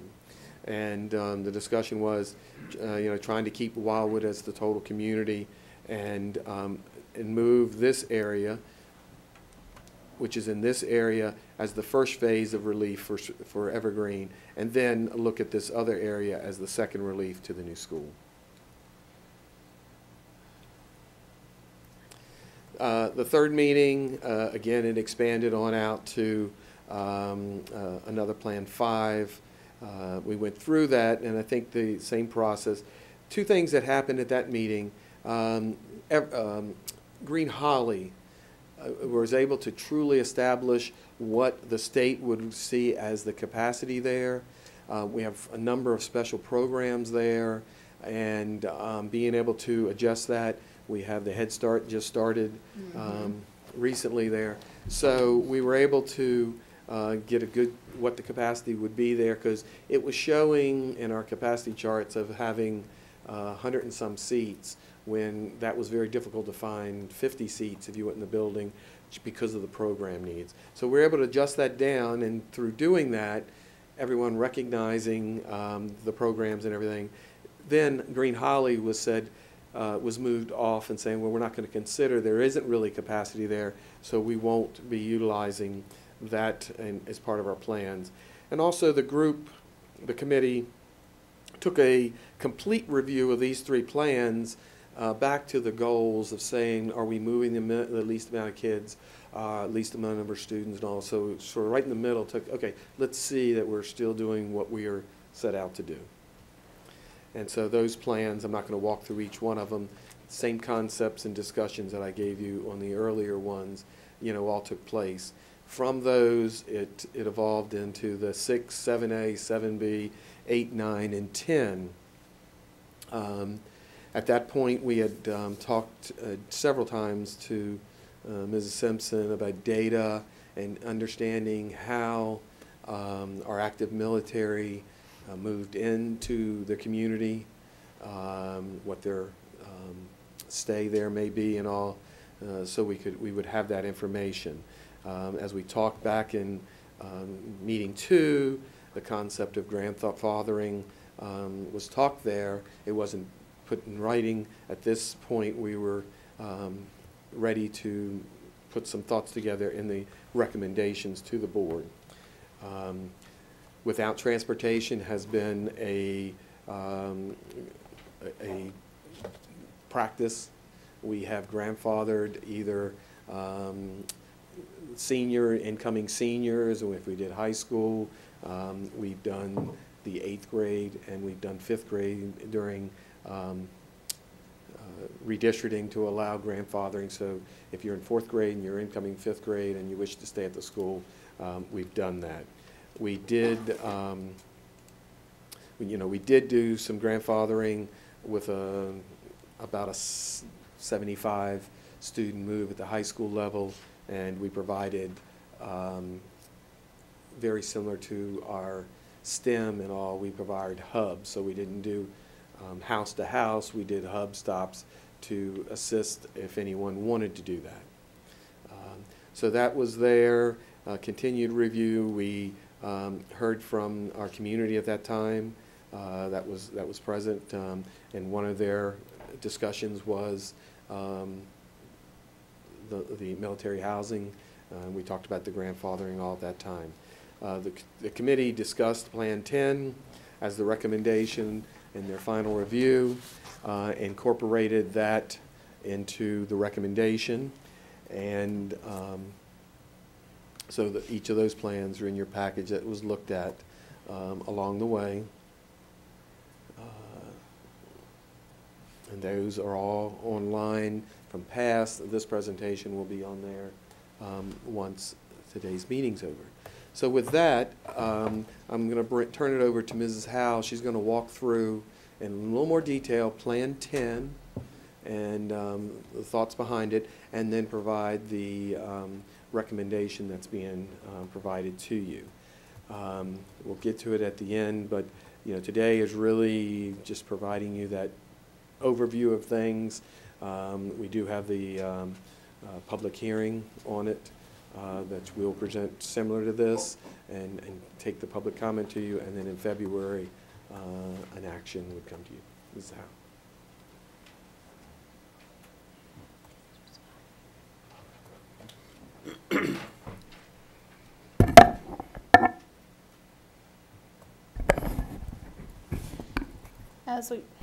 As we've evolved through the maps, some of the maps that we saw in that Mr. Clements presented, they don't look like they take a lot of detail, but they are very detail-oriented. And Mrs. Lumpkins, I have to commend her. We had those meetings, if you saw that schedule, they were weekly meetings. So to receive the community comment, the committee feedback, and to regenerate those presentations every week, I have to commend her. She was very good to work with on doing that, as well as the committee and the community. Once we got to those preliminary presentations and we got those maps done, we did get to 10. And what we have now are the maps that are individual by school, and I'll walk through those. For Captain Walter Francis Duke, students moved in, as it doesn't have a current boundary, would be 546. And as we go through the maps, what you'll see are the students, the areas that are moving in are highlighted in yellow. The areas that are being redistricted out, for instance, in Hollywood, it's an in and an out, would be highlighted in blue. The areas that we would be moving in, starting with the intersection of Leonardtown Hollywood Road, going over to 235. This ends essentially at Barnesby Lane, and that would be close, if you're trying to figure it out, would be Dorsey Park. And that would be the Leonardtown Elementary School section. It does include Leonard's Grant. As Mr. Clement said, we did leave Clark's Rest out, trying to provide equity amongst the two schools. So coming across 245 over to Dorsey Park, that picks up the Leonardtown piece. This is the McIntosh run piece of Oakville. As Mr. Clement said, we did try and limit the number of schools that we redistricted, so we did not include the Oakville piece of that. The other piece that you'll see in here is this is Jones Wharf Road, which is coming from Hollywood. Down here, what you're going to find is this is going to include Broad Creek, and this is going to come down. And what we tried to do when we look at redistricting, we try and, if you'll notice, this is the southbound section of Route 235. We try and do a northbound section and a southbound section. So what we left was the entire northbound section on this side of the road, and that works for Mr. Thompson in transportation. It allows us to have a northbound section and a southbound section for the transportation. It does make it very clean for redistricting and generation of the maps. When we talk about this, when we present it, we give you the map and then we give you the detail. It becomes very important for us as we move forward with redistricting once it's approved that we have a written description of what it entails. And what it essentially does is it takes the section from Leonardtown to Captain Walter Francis Duke, which would be the Maryland Route 5 northbound, from including Cedar Lane Court to and including Maryland Route 245, and including Barnesby Lane and all auxiliary roads, drives, courts, and lanes. McIntosh Road from the intersection of Maryland Route 245 to and including, but not including Jones Road, including all auxiliary roads, drives, courts, and lanes. And St. John's Road from the intersection of Maryland Route 245 to but not including Abels Run Drive, including all auxiliary roads, drives, courts, and lanes. And that would be coming from Leonardtown. From Hollywood to Captain Walter Francis Duke, Maryland Route 245 from but not including Barnesby Lane to the intersection of Maryland Route 235, including all auxiliary roads, drives, courts, and lanes. The northbound Maryland Route 235 from the intersection of but not including Old Three Notch Road and Three Notch Road to and including Jones Wharf Road, including all auxiliary roads, drives, courts, and lanes. And the southbound section of Maryland Route 235 from the intersection of Jones Wharf Road to and including Airport View Drive, including all auxiliary roads, drives, courts, and lanes. And what this would do for Captain Walter Francis Duke in the 2015-16 school year when it opens, it would give them an estimated population of 565 students. Would leave them with roughly a capacity of 62 seats, and within the 5 years would take them to 609, leaving them 18 seats. So it puts them right at about capacity when fully implemented. For Evergreen Elementary School, what is being added, they're actually picking up two pieces, and this is from One is from a transportation section. This is a little section of 235. This is Airport View Drive, and this is Miles Post. It's one student currently this year in elementary school. Next year, they'll be in middle school. But from a transportation section, this is currently Hollywood Elementary School, and it does make a cleaner drive for the bus route. So we would be adding this section. For next school year, it is actually no students because the student would then be a middle school student. And we are adding Johnson Pond Lane. As Mr. Clement said, we do look at properties that are undeveloped.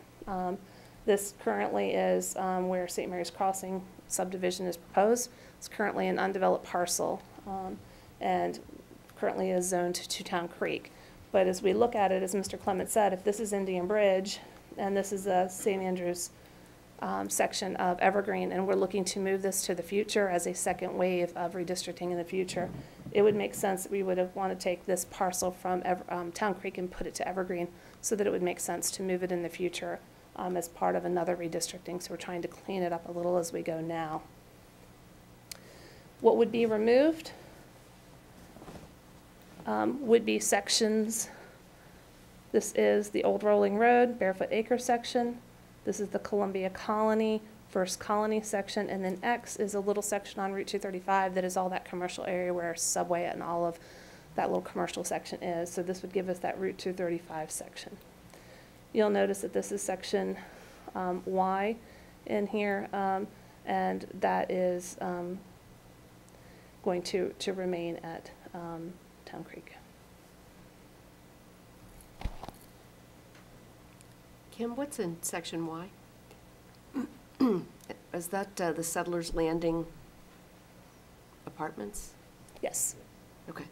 And the reason that we're doing that is when we look at all of the plans that we currently have, we did try, as Mr. Clement said, to use Town Creek.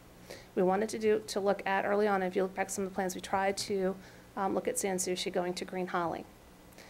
But Green Holly's capacity did not allow for it. Green Holly is right there at a very nice capacity at that building, or Town Creek is right at a very nice capacity. If we take Settlers Landing out and move it, then we wind up with Town Creek going under the capacity of their building.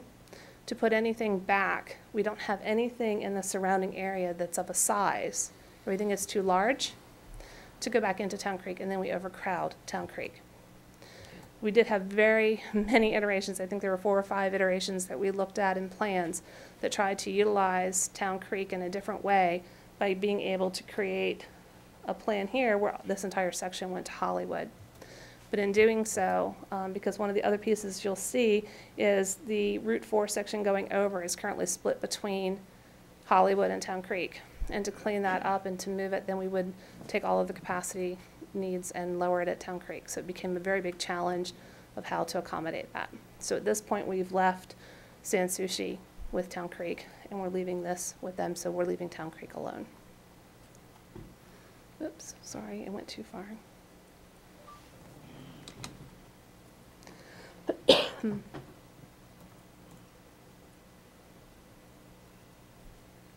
go.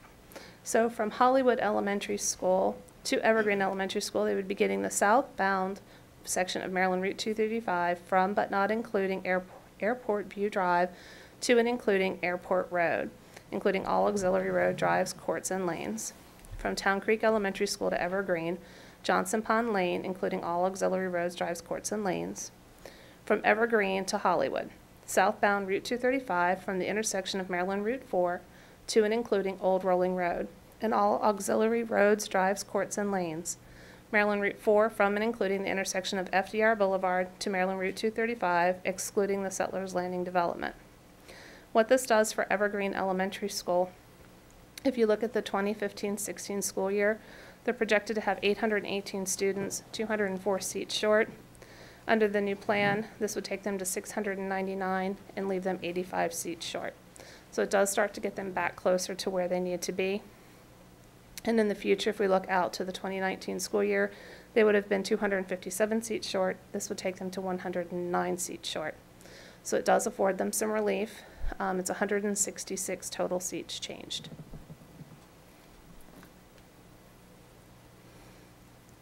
Looking at Hollywood Elementary School, they do have a section that they would be adding, which is a section we just talked about. This would be the new section from Evergreen that they would be receiving. This is the section in blue that would be going to Captain Walter Francis Duke. So their new, this is what is unchanged. Their new boundary would come down and include the section that they are getting from Evergreen Elementary School. We tried to look at everything that was on the 235 corridor and make a good split, and then we came up and looked at the Jones Wharf Road area.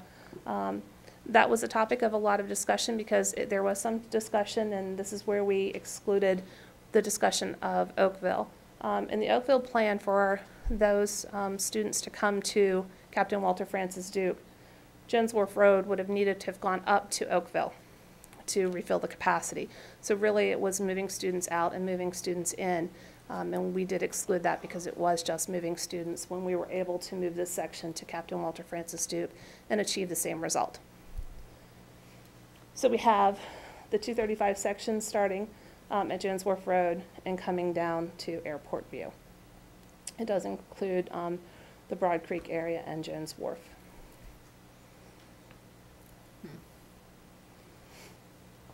There had been some plans that did at one point come down and look all the way down into Steerhorn Neck and Sotterley area.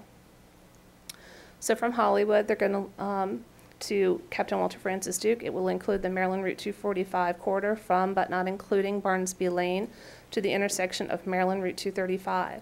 And what that does, it picks up on the section at Dorsey Park, which extends from Leonardtown. So this would extend 245 from where Leonardtown Elementary Schools District cuts off over to 235.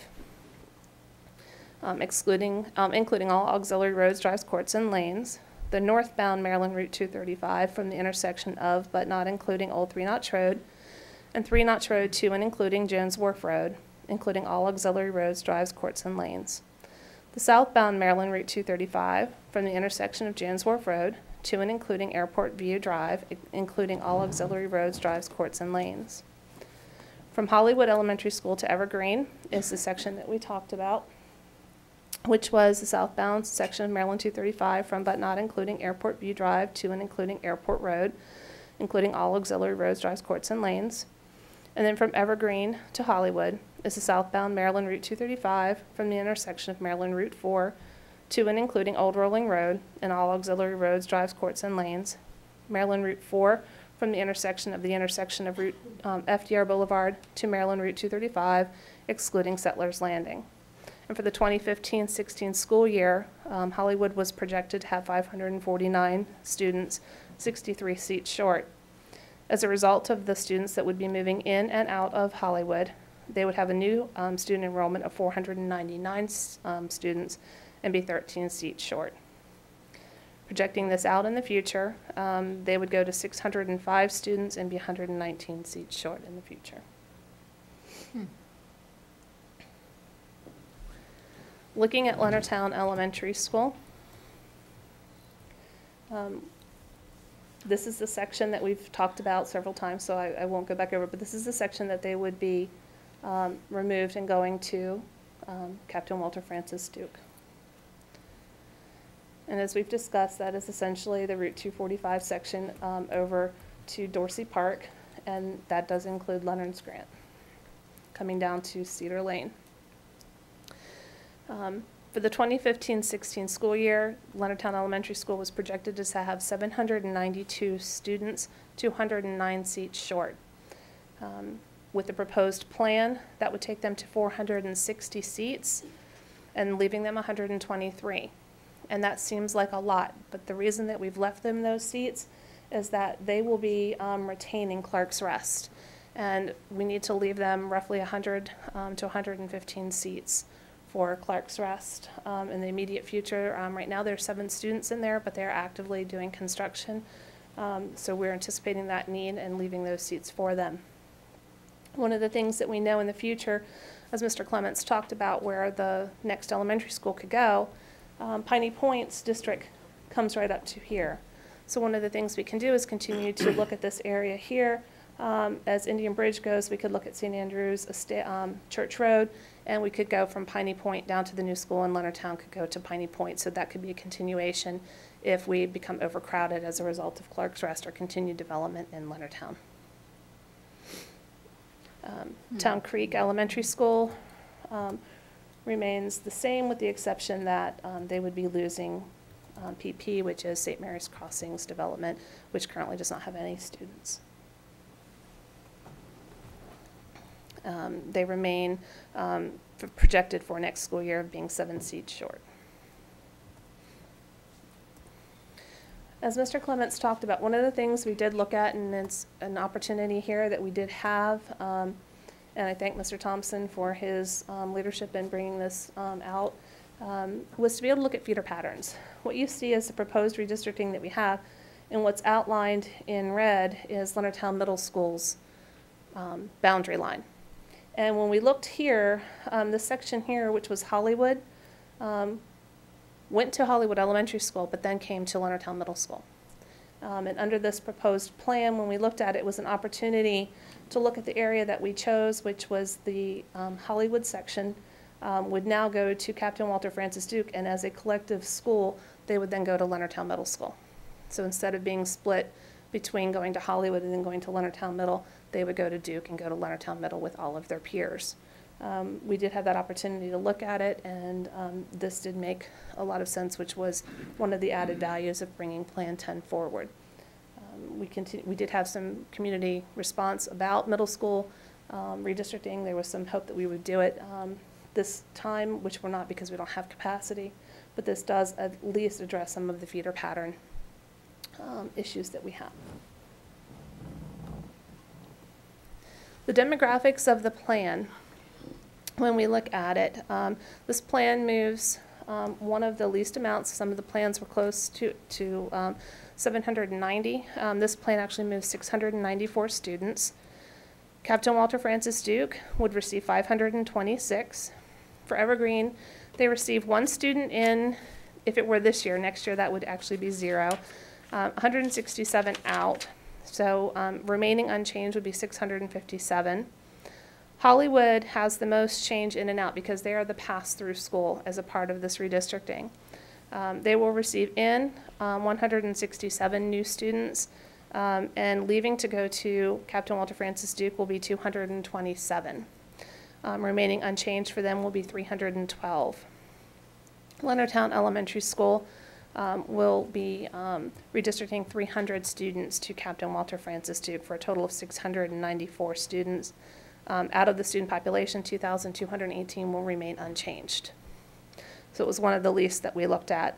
Overall, when we look at our numbers, it did provide relief to the schools that we were trying to address. Captain Walter Francis Duke will have 71 seats to allow them some growth. Evergreen will be 20 seats short at the end. Hollywood will be 21 seats short, and Leonardtown will have 94 ultimately to the good, based on the most current enrollment projections.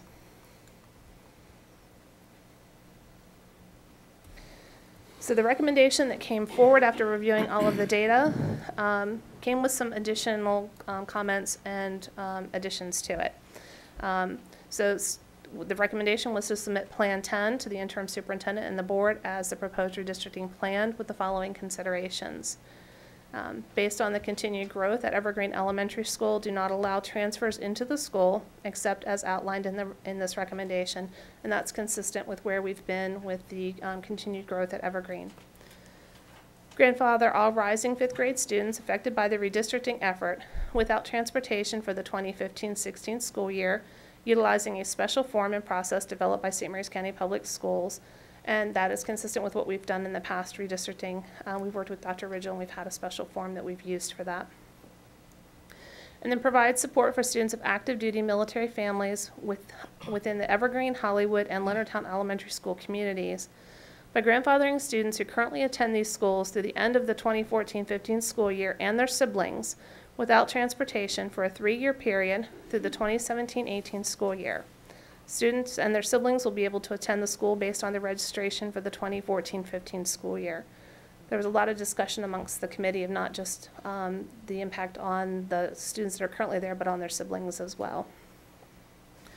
Allow new students who register from the time of approval of the redistricting plan to the last day of the 2014-15 school year and are redistricted to Hollywood Elementary School to attend Hollywood Elementary School for the remainder of the 2014-15 school year without transportation. That was done so that any new students who were coming in to Columbia Colony or to go ahead and register at Hollywood so that they did not have to go ahead and attend Evergreen now and then transfer next year, if they so chose to. Effective July 1st, 2015, all new active duty military students will attend the school based on their residence and the approved redistricting school boundaries. SMCPS will develop a special transfer form and process for the active duty military transfers outlined in this proposal, which must be utilized.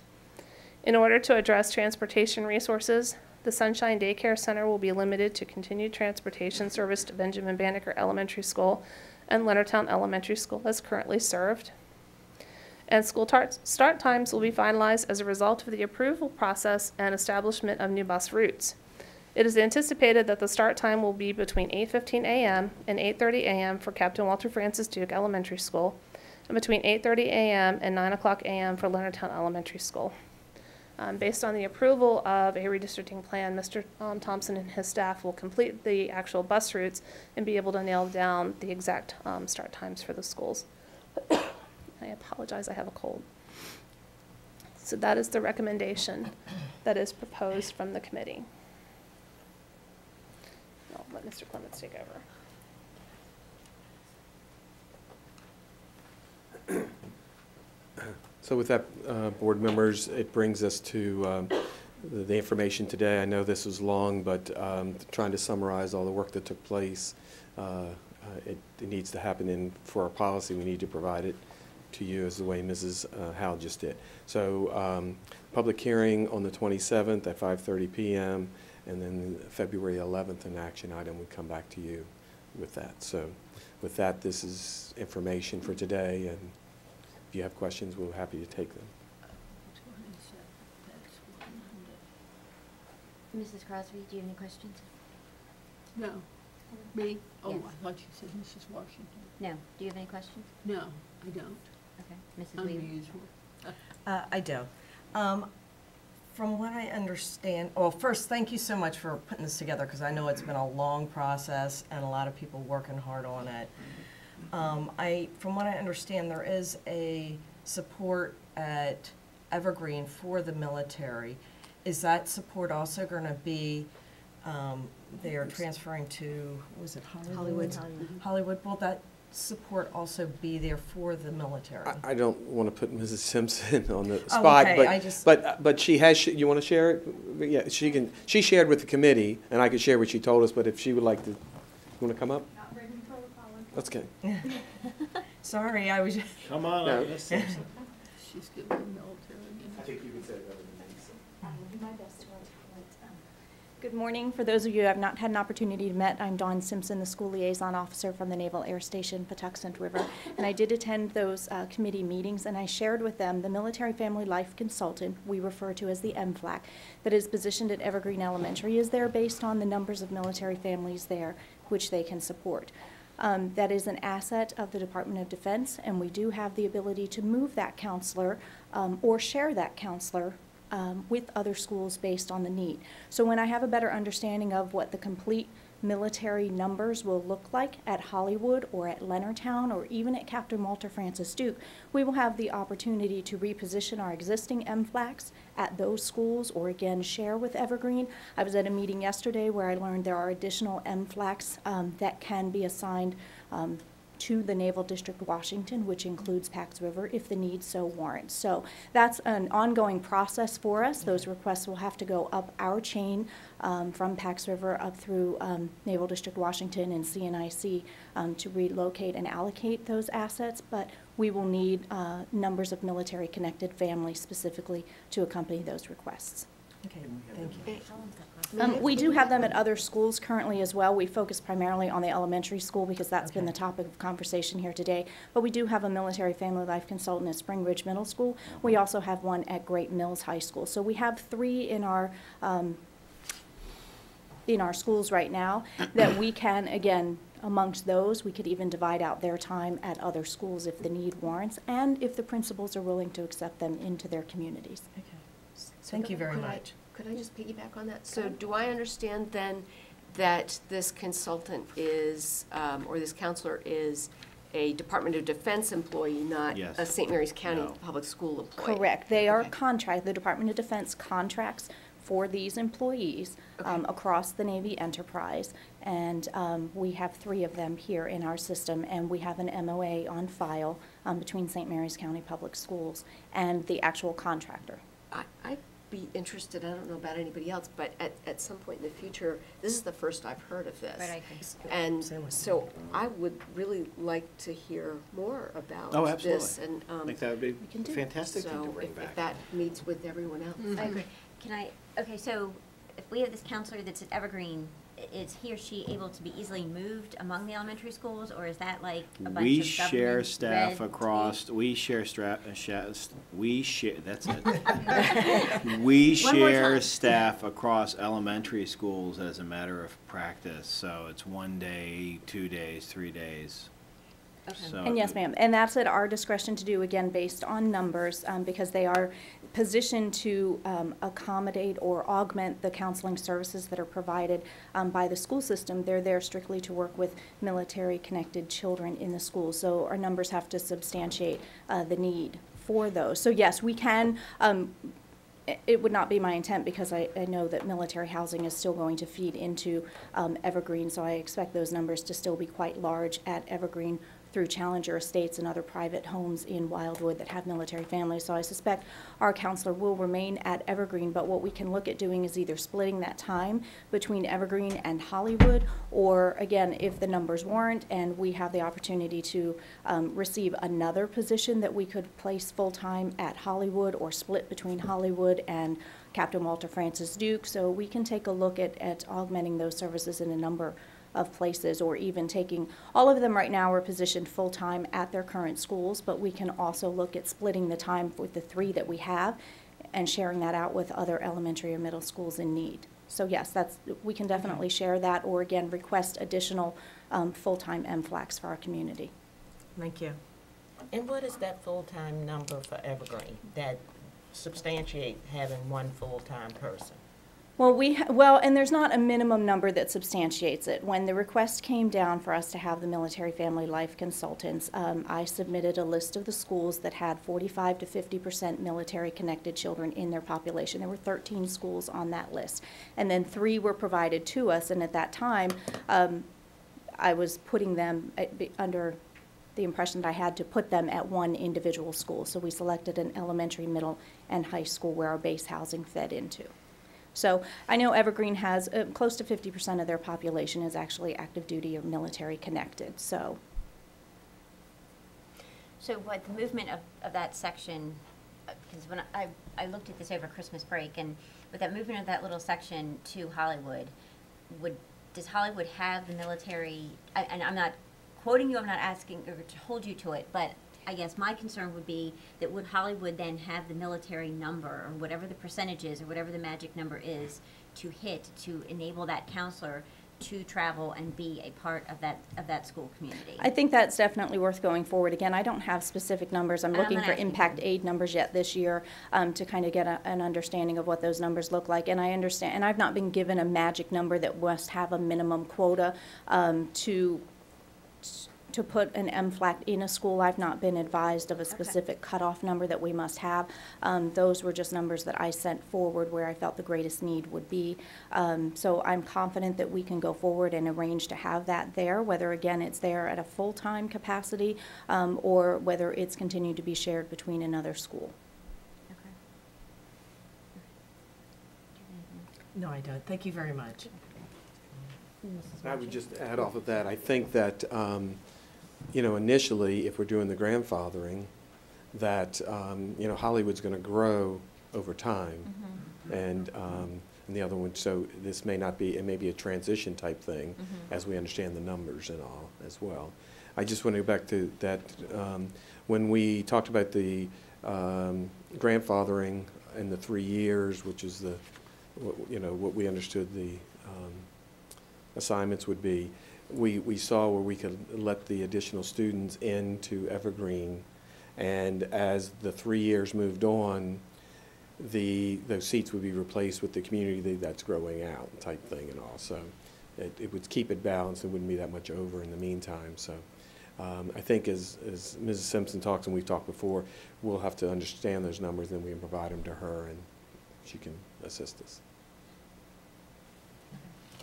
And a concern was raised about the transportation issue, the grandfather without transportation for the military. Could you address that, and do we have money through Impact Aid, which we get for the number of military students that we have in our system? Could any of that help with transportation? The Impact Aid portion, I'd have to, Ms. McCourt would have to address that. I think it's into our overall revenues. Right. So it's how you decide to spend the revenues. Mm-hmm. But, as far as the transportation, with bringing on the new school, knowing the budget constraints that we have, just talking with Mr. Thompson, we didn't include any new bus contracts in the proposed budget you're about to see. Our buses are at their max, especially in this area because of this is a core of the community. So it's possible, but as we said, we haven't done the actual routing, so we don't know. But it's possible that if we do something, we'll have to issue another contract. Now, the whole contract will not be assigned to this transportation, but we would then utilize it to try to help relieve some of the impact on the other buses. But that's an impact of about $70,000 if we did a contract. Again, not all the 70 is an impact by providing the transportation. That would be a smaller part of it. So there is, if we did that, it would help in some of our other buses, but it wasn't considered just given the budget, and you're about to talk on that, so you'll have a better view of that. But, yeah. Well, I want to thank Don for going to the podium to talk, because I was sitting here thinking I would love to hear from you and what was your perspective on the issue.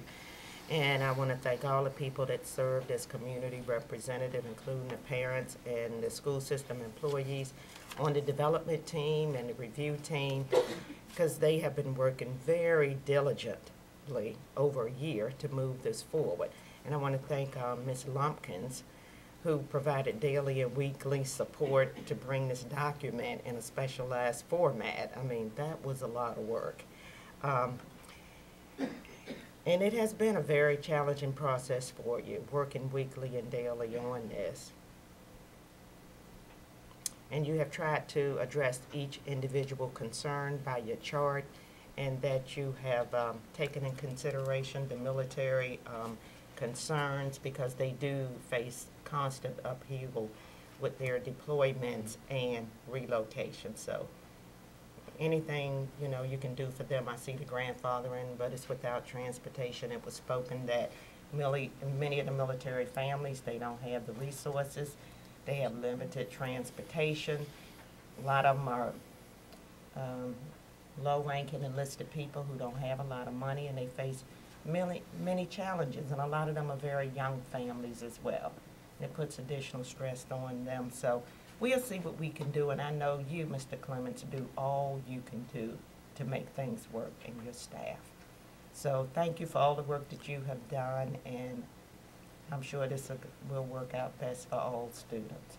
Maybe everybody doesn't get what they want, but they will get something that they want. At least they'll know that you listen to them and you address their issues in the best way that you could, based on our budget constraints, transportation issues, the layout of the county, the roads. It's so many facets that went into doing this report, and I want to thank each and everybody that came. Thank you for the parent that came to give her opinion, Dawn Simpson, and I look forward to the public hearing. And Ms. Washington, just a follow-up to yours, this is an ongoing process. Until the 11th of February, it's an ongoing process. You, just as the committee did, we take the comments in and we try to assess and see how they can be addressed. I know you do, and I know you do a superb job of it. Thank you, your whole team. Good morning. May I ask a couple of questions dealing with I can meet with her separately. Yeah. That would be lovely. I can talk with you right after. Thank you. Yes. Mrs. Allen? I appreciate the fact that you have left growth room at Captain Walter Francis Duke, just as you did at Evergreen, because as we've seen in the past, as we did with Evergreen, though we left them about 100 seats or so below capacity, that 100 seats went away really fast, because as a new school came online, people suddenly made other decisions about where they would live or where their children would go to school, and that those 100 seats disappeared very quickly. I also like the fact that you're looking long-term and you were really trying to phase things in terms of knowing that we have yet another elementary school that we have to go through building, and just to make sure that we weren't moving people time after time. Having served on what was then the Growth Management Advisory Committee, this is near and dear to me. Mr. Clements is smiling because I can't tell you how many times he came in and found me on the floor in supporting services with Mrs. Howe because we had to hand draw maps. So that was not, that was a challenging time. We've come a long way since. Yeah, we've come a very long way. How many students are in the Columbia Colony section? I think it's around 45, 49, 48 Okay. currently, yes. And I've heard two different things. I've heard that Columbia Colony is all military, and then I've also heard that there were not enough military families who wanted housing there, and so there are non-military families there. Do you know? Is it? Do you know, Dawn? All? Because we don't. Okay. Kim, do you have anything? No. I know that the public-private partnership that built that, as well as the other in Wildwood, they did have the option that if there were not sufficient military families, that they could open it up to non-military families to live there. So I was just interested to know how that went. Could you find out for us? Okay. Thank you. I appreciate that. Was there any thought to leaving Columbia Colony at Evergreen Elementary School, or, I mean, with 48, almost 50 students, that's a significant number of the 167, I guess, that are being moved into Hollywood. Yeah. Well, there were 4 plans that talked about moving it. Mm-hmm. I mean, leaving it and doing other things, and they're there. I think that eventually, unless you leave it as an island to itself there, eventually it would move if you're going to try to get everyone who lives in Wildwood into the schools in Wildwood. I think that it would be, topic, because everything coming back up to what is now Town Creek, the Settlers, is more than likely going to go to the new school. Right. And if you leave them in now, it's probably going to go to the new school if you're trying to, balance them. So we looked at 4 ways of different to doing it, and we're trying to be fair and equitable and everything, and provide the 3-year waive-in and everything without transportation. And I say that because I don't think it's the committee's place to put a cost burden on the board, but to bring it to you to that. So yes, there was 4 that left it, but not left it as a single entity on itself. It was moving the area and trying to keep communities and things together in that, and looking long term at what may happen to trying to get Wildwood to keep trying to get Wildwood down to its capacity level and things. Right. Okay. Yeah, I just was trying to understand a little bit more about the conversation that went on in terms of, stay or move. And even the 49 or 50 students, and I could bring a map back up to show you, if you started shifting it back around and say, okay, so now that's out of Hollywood, so they're less. So now you have to bring something off of Captain Walter Francis Duke, which now you got to put something else back into it, so you're taking it from Leonardtown, which means you're going to move Indian Bridge Road. Right. Or, Yeah, it's all if you're very gonna much a help, if you're domino gonna help kind of Evergreen. So effect. and one of the plans shifted everything the other way, and where everything came out of Leonardtown, but that meant that definitely that Indian Bridge Road and now that community would more than likely move the next time. And when it did, we would still wind up going back up into St. Andrew's Church Route 4 up to the intersection. Right. If we're going to relieve those schools. Well, and also looking at the likely transportation routes. Right. It's making especially some of those left turns across traffic and so forth. That makes it extremely difficult on buses. And, you know, we often say, I'm not sure how people miss that big yellow bus with the strobe light on the back, but I've seen people just drive into them. So anything we can do to make sure that our students are safe from a transportation perspective, I'm going to look at that. But I appreciate the information you've given us, and Aaron, thank you very much for coming to speak. I do appreciate that as well. So you've given us a lot to think about. And Mrs. Allen, I think Ms. Simpson spoke it as well. I understand, and we want to support this community, and we've talked. But we have active military everywhere. Everywhere, right. And so I think we need to try also to treat everyone fair and equitable. Equitably, right. So it is a give and take, and we don't have the answer completely today, but among us, we will move to that. Yeah, I thank you for answering my questions. I know you're, you know, if I have any more, if any of us have any more, we can pass them along. But what you said makes sense, and you know, going back to what Mrs. Washington said, I don't think we can ever make everyone happy, but I thank you for putting the kind of thought into this that you have. So. I have one last statement. Yeah, and I do too. Oh, are you not done? Well, I was just going to say, I meant to say to Mr. Smith, with respect to the redistricting policy that we have, I know we talked in there about, and I don't remember the language specifically, but about trying to have an even split between community members and staff members.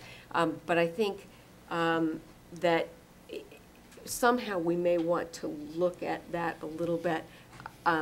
Because we do have so many military in the community, I would kind of like to see Mrs. Simpson be a part of that committee and not just necessarily someone who attends all the meetings. I know that she was very good about attending the meetings, and you gave her the opportunity to weigh in. Those concerns were heard.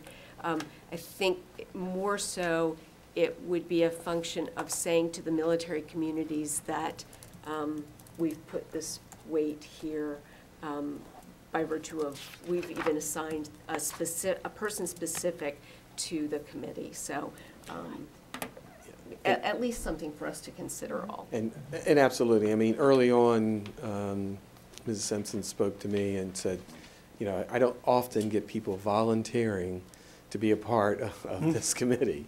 But she came forward to be a part, to be able to speak, and as she was there as a community, she provided great input, and Mrs. Howe, myself, have talked to her throughout to get additional information, just like today, the question you asked, I don't know, but she'll find out for us. Thank you. So I think that's great. We can modify the policy if Mr. Smith would like, and I think it's probably going to be taken in the reg. Right. But Yeah. we'll bring it. I just think at least to consider that. So, Absolutely. I agree. thanks. Clearly, you have my notes, so so mine Great will be minds very think alike. short. This is a great job. I sat on the committee for our elementary school way back when it started, when the relief was supposed to even spread to the northern end of the county. So I can truly appreciate, and Mrs. Howe, you were clearly the number person. So the only concern that I had, same thing, and it was brought up during the presentation, when the new elementary school comes online, not Captain Walter Francis Duke, but the other one, that little section of Hollywood that you know, that left Evergreen and went to Hollywood is hanging out there, right? And it's a prime candidate possibly to move again because it's on the opposite side of 235 or, you know, whatever. So I guess I don't want to move this community now, and then when the other was that considered, and I don't want to have it move again because it's got like the right number of students, you know, for overcrowding. Right. I think, I don't know, I'm on plan 10. Yeah. It's probably going to take me a long time to get back there.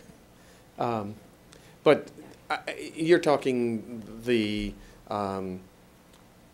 right there on Route Right. 4, that, Yes. no, yeah. Well, the way we've wound up doing it, we've shifted enough around which we feel we are good. And we Right. wanted to leave enough presence there of Hollywood. Okay. And we had the discussion of Old Rolling Road and Bedford Acres. We had the discussion, you know, that let's leave enough here so we have a community of Hollywood. Okay. And we definitely weren't going to come out and go all the way around this way down to the new school from Old Rolling Road and all, or even come the other way through school. So Okay. we felt back pretty good, felt it was pretty well. The Settlers Landing that we left, it has 14 kids in it. Right. And they go to Town Creek. That was redistricted before anything was built. But we see that may be a chance, you know, but we'll see at the time. It's 14, it's not going to make a... Right, I mean, that little section right there is, right now they're an island, you know, Yes. on this side of the road Yeah. that's going back Yeah. across the road to go to Hollywood. Yeah. So, you know, as we move forward with plans, I know everything changes, but I just don't want that to be Yeah. another section of community that can then have, you know, move again Right. in another 3 years. Right. But I understand everything you're saying. I think that I can't guarantee, I don't see that happening. I'm not asking But what you I to. do I'm just- see is as a that... cautionary Yes, no, flag somewhere. right. What I do see is this next school can easily take care of this in here and pull some relief, but we're going to need relief for Carver, Lexington Park, Okay. Park Hall. Those are all numbers like these now. They're all pushing up well over their capacity. So I think the capacity, we'll be able to address and provide them that, but we're going to have to take care of it in this way at that time. Okay.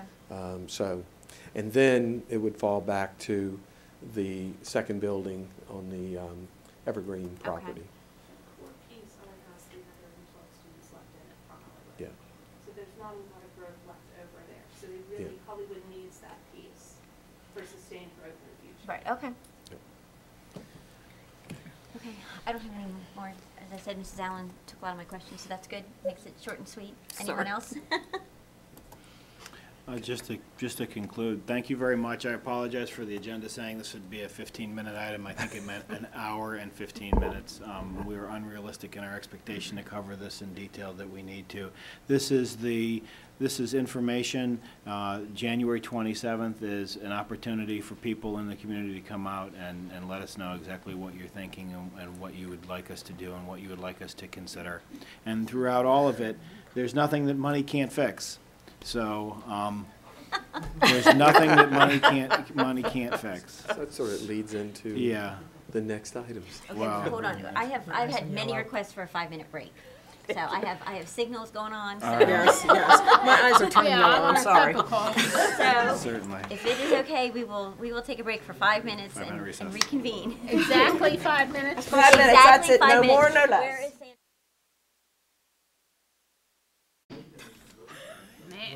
Okay.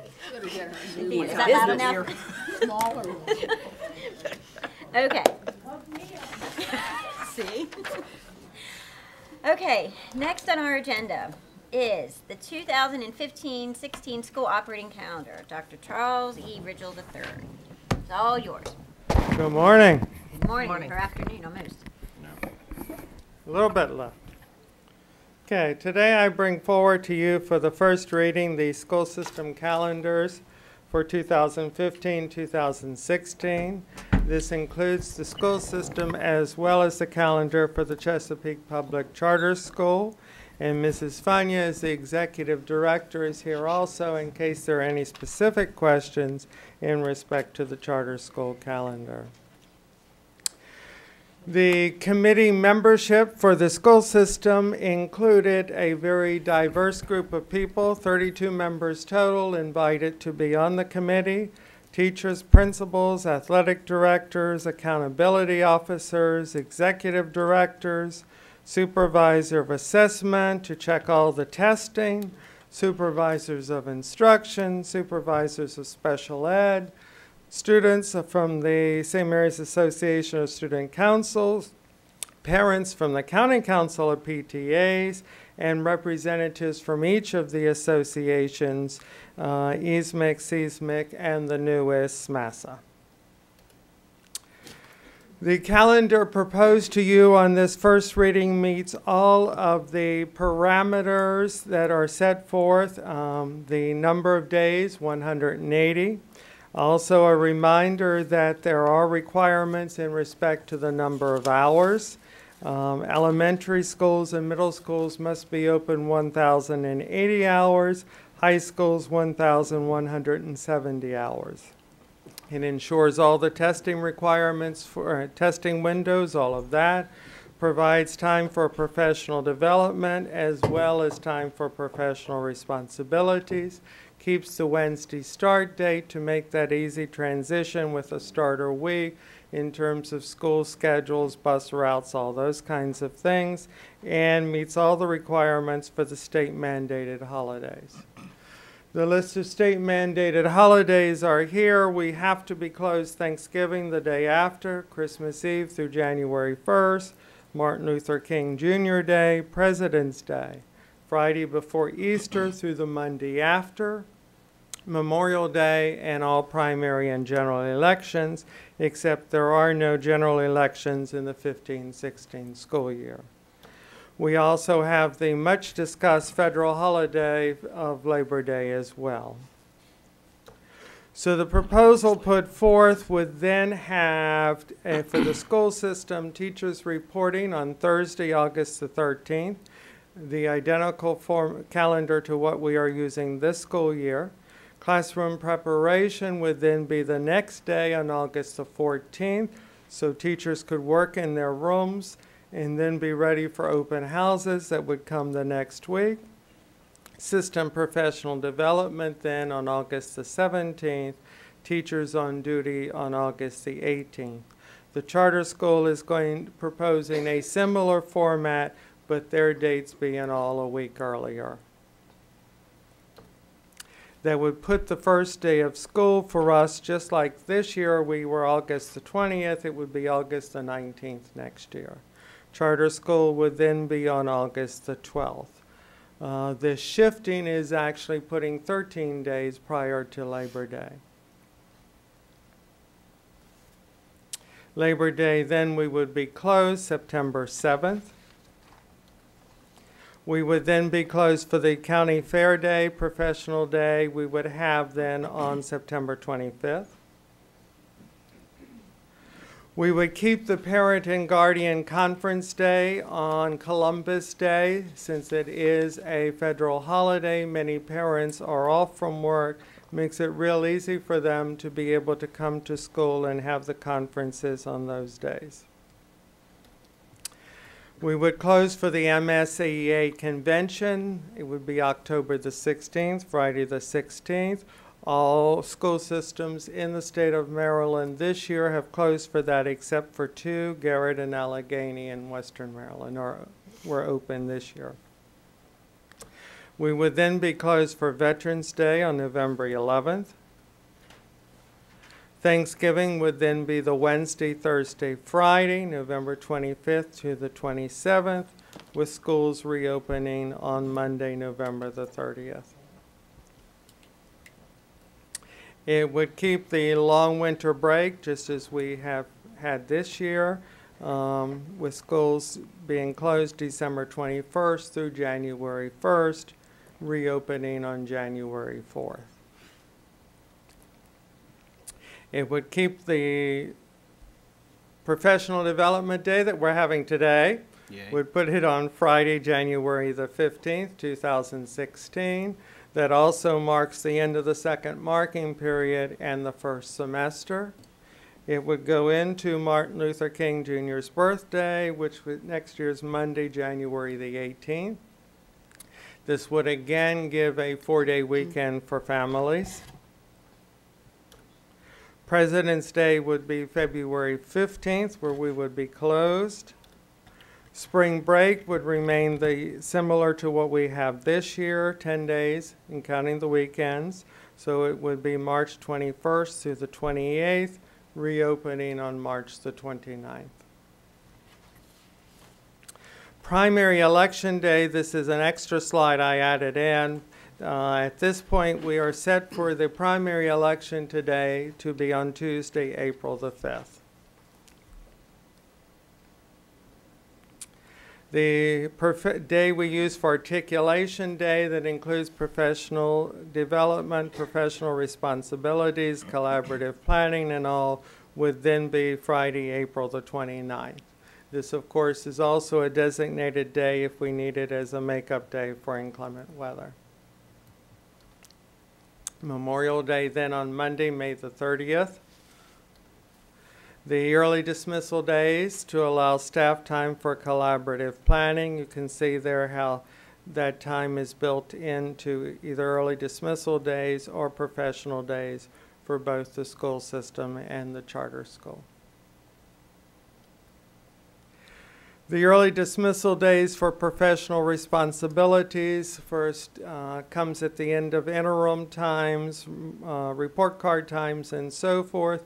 There are also days in which the Head Start and pre-kindergarten parent involvement activities are held. So these are days when Head Start and pre-K students do not attend.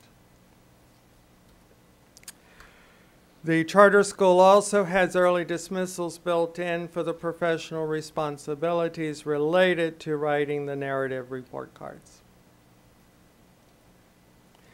Because the charter school starts a week earlier, they are also able to build in an October recess, so it would be October 5th to the 9th of 2015.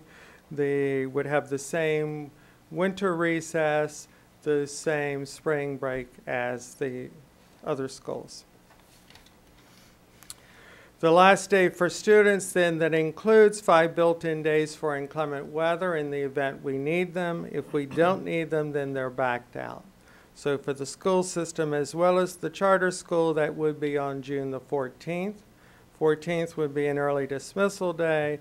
We would also do early dismissals then on June 10th, June 13th, the last 4 days of school.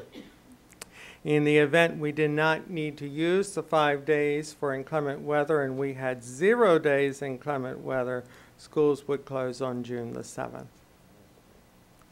Then makes the next day then June the 15th, the last day for teachers. So this is the calendar as proposed by the committee that we bring forward for the first reading. Any questions? Mrs. Crosby? No, thanks. Good job, Charles. Mr. Ridgel, Dr. Ridgel. Oh, thank you. Did I get it right now? You got it right all the time. Oh, you're a sweetie. Mrs. Weaver? No, I don't have any questions, thank you. I do not have any questions. Mrs. Washington? No questions. Thank you, Dr. Ridgel. Mrs. Adams? Yes. I really appreciate the common professional days that are common to both the charter school as well as to the full system.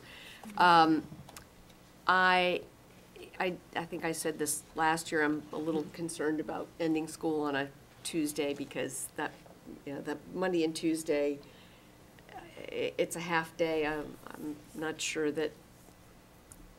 I'd be interested to see what the attendance is like on those last couple of days and to see then how that compares with the attendance when we end on a Thursday or a Friday.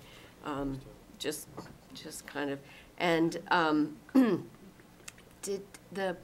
was noticing on the calendar that the graduation order was changed. The graduation order rotates each year. Right, I understand that, but so in 2014, so last year, Great Mills was first, and then Chopticon and Leonardtown. So this year, it, right, it seemed like it was flipped, that Leonardtown should be first in 2016, because Chopticon's first this year. So next year, for the 2016 calendar, we've got Chopticon, no. Something was goofed up. I don't have the calendar in front of me, but if you would look at the lineup of graduation from last year to this year to the next year, it seemed like there was. Great Mills, Chopticon, Leonard. Great Mills, Chopticon, and Leonardtown. Was last year. No, that's what that for 2016. That's what we're proposing. Right. It shouldn't be Great Mills first, because Great Mills was first in 2014. Right. So it should be. Right? Let me check. The sequence is an interesting order. It just, right, it's, I just particularly remember Great Mills graduation last year and remember it being first. So that's when I saw that, it jumped out at me, and I thought 2016, it should be Leonardtown first. Yes, because it's Chopticon this year, so Leonardtown would be next. What? And then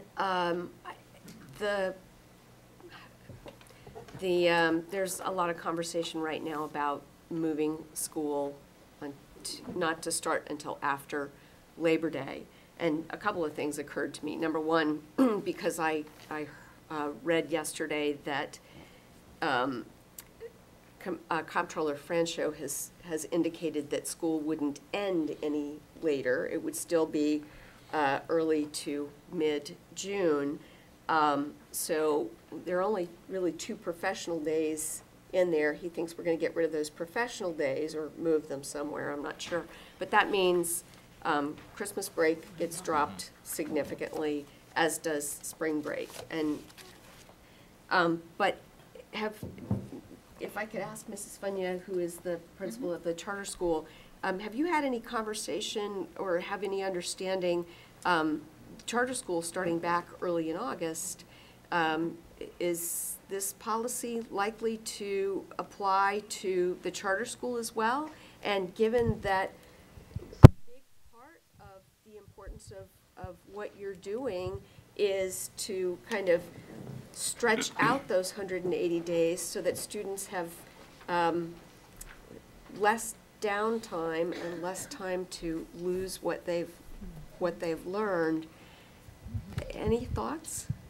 Well, I don't know how yet that would affect us. If I guess it would depend on the level of the policy that they put in place, how it will affect a charter school. Right now, my initial thoughts are, that's woven into our mission, our vision, how we plan to implement our program of studies. So I would imagine that we would fight to keep that the same for charter schools, unless we're told that that absolutely can't happen, and hopefully that's not the case. Well, it just, it concerned me when I started hearing about this, so thank you, I appreciate that. So even though we'll vote on this on the 11th, there is the possibility that we'll have to come back to the drawing board significantly. Every single one of the state superintendents is unified in their voice that there is their local autonomy, and that Mr. Franchot should not be determining when we start or end schools. So. Well, and MABE certainly is right there in the fight. I did think it was interesting reading that he was happy to have over 13,000 signatures on his petition, and I thought, okay, as compared to what? So just for interest's sake, 13,240 signatures on a petition, and yet in the 2011-2012 state fact book, we had 854,086 students. So 13,000 signatures, 800, almost 900,000 students. I would say drop in the bucket. So thank you. Okay, that's good. Do you have anything, Mr. Smith? I would just like to commend Dr. Ridgel, as always, and the calendar committee, and have really enjoyed not being on it. So thank you for your very good and continued work, sir. All right, thank you, Dr. Ridgel. Thank you. Next on the agenda is the high school program of studies. Dr. Jeff Merritt. And there'll be no pressure, Dr. Marr, but of course, I did say 12:30.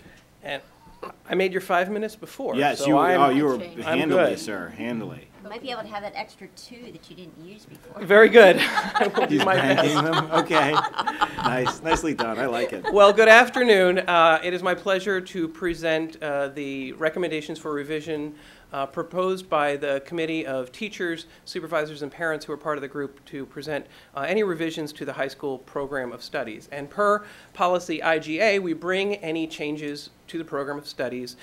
This includes any additions or deletions to the program of studies, and we also provide for you, as additional information, any changes to descriptions to courses as well to keep you informed.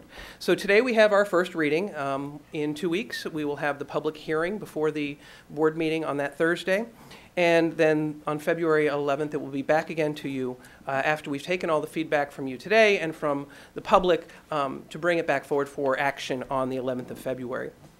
To give you an idea about how the process works, in the summer and in the fall, we provide an open avenue for input into any revisions to the program of studies. So we send out a form, it's an electronic form that goes out to teachers and counselors and administrators to take a look at what courses are being taught and provide us any recommendations. They then go through a school level review, which often includes a department level meeting, or it might include counselors or administrators, and then it comes forward for a system level review to take a look at what proposals have been offered, and then we bring those recommendations forward to you. We have 2 meetings, one in November and one in December, to review the courses that are being recommended for revision or review, and then we bring them back in December again to, if there's any further information that we had to look into before they're brought forward to you. This is a very large group of participants in the review process. You can see that it includes a lot of counselors, it includes content supervisors and teachers, and I also want to give a special thanks to the County Council of PTAs. Ms. Tricia Post was part of that group and provides us input throughout the process as well. At the bottom, you'll notice it says that it includes over 40 teachers for site-based review teams, and that's that first part of the process. Before it even comes forward, there's a process that takes place at the school level. So we want to include them and recognize all the hard work that they have done as well. We only have a handful of new courses that we're offering, and as we bring forward any recommendations for new courses, we ask some key questions to the group for their consideration before we bring it any further. And those questions include, first of all, is there student interest to run the course?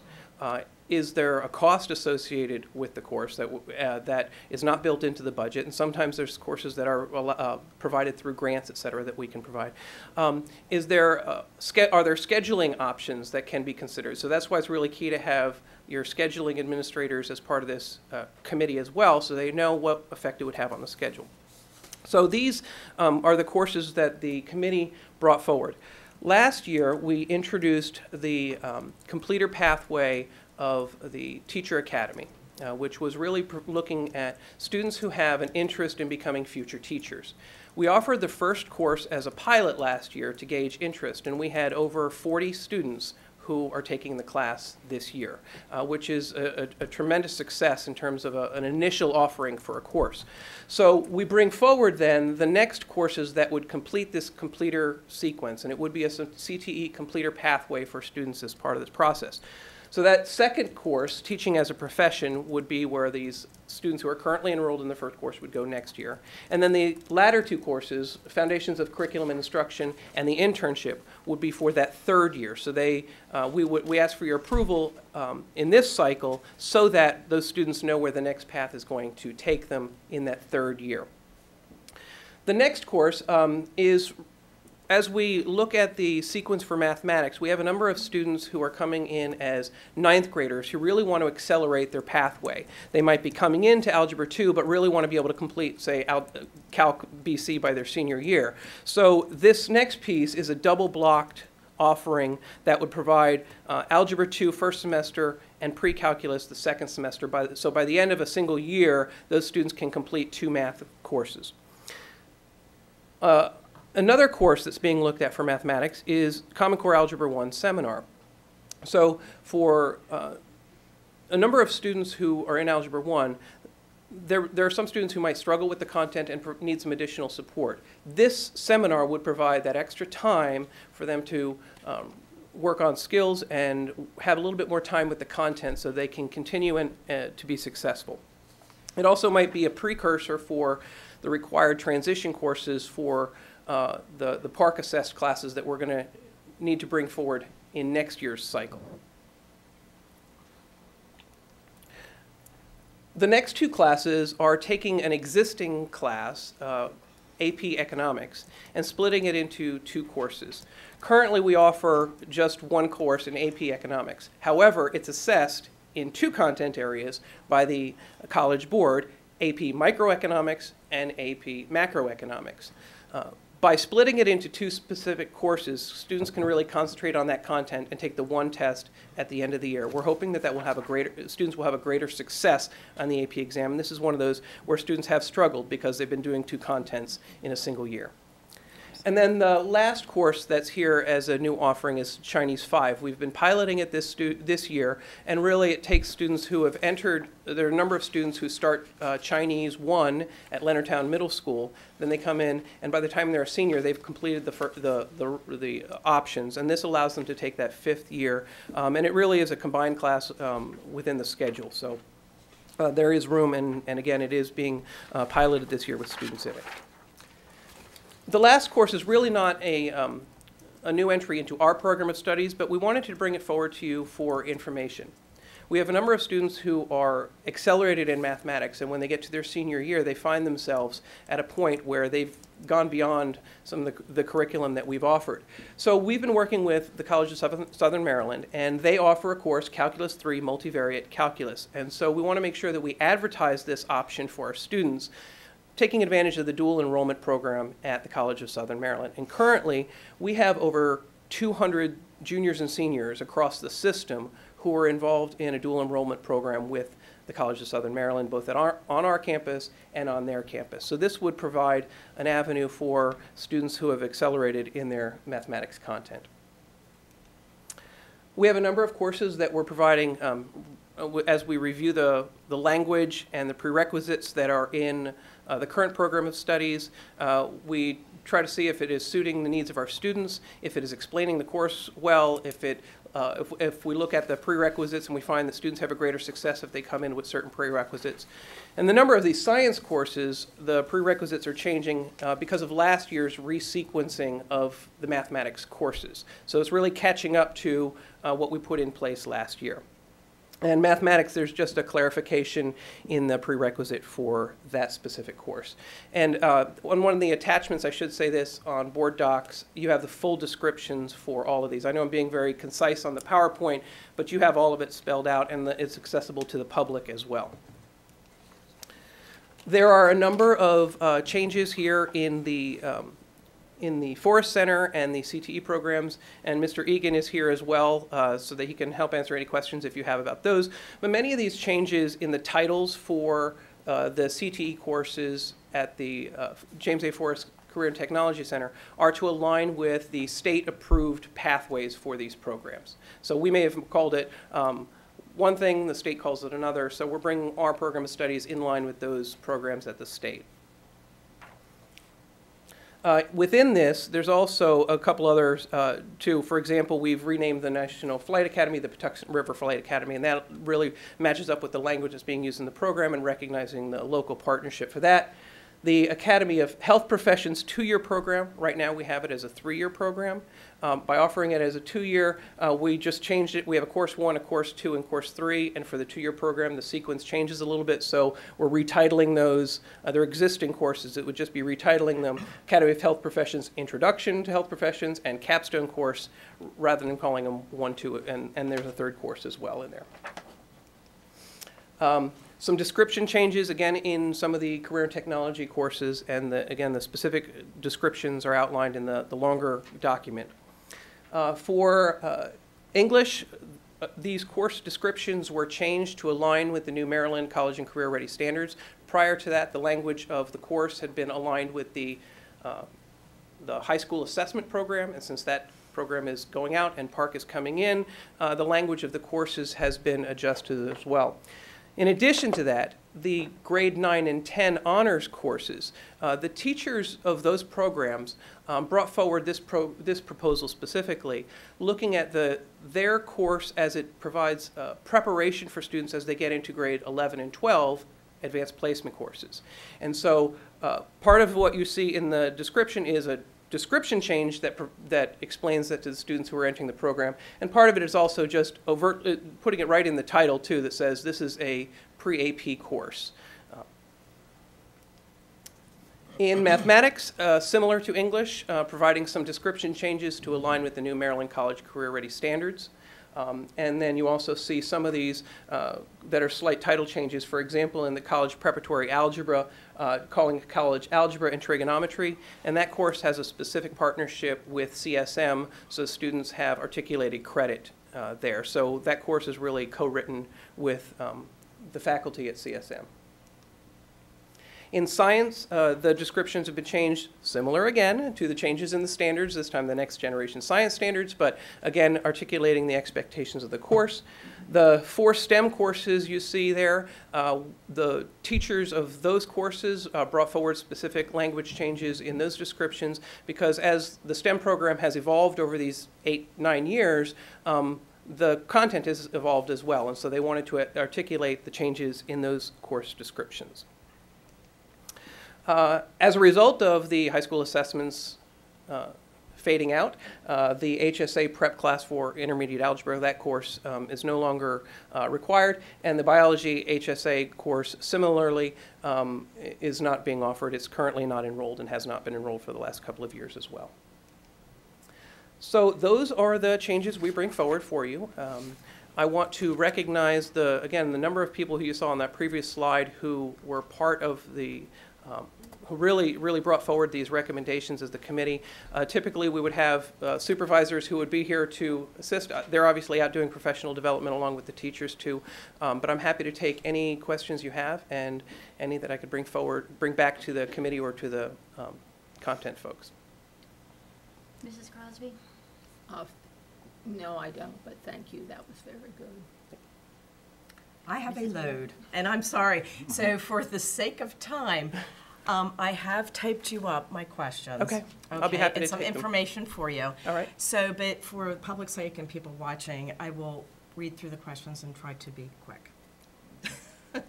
Okay, so first of all, thank you so much for providing the information, and I received all the information late Friday evening, so hopefully my questions do make sense. I tried to compile things over the weekend.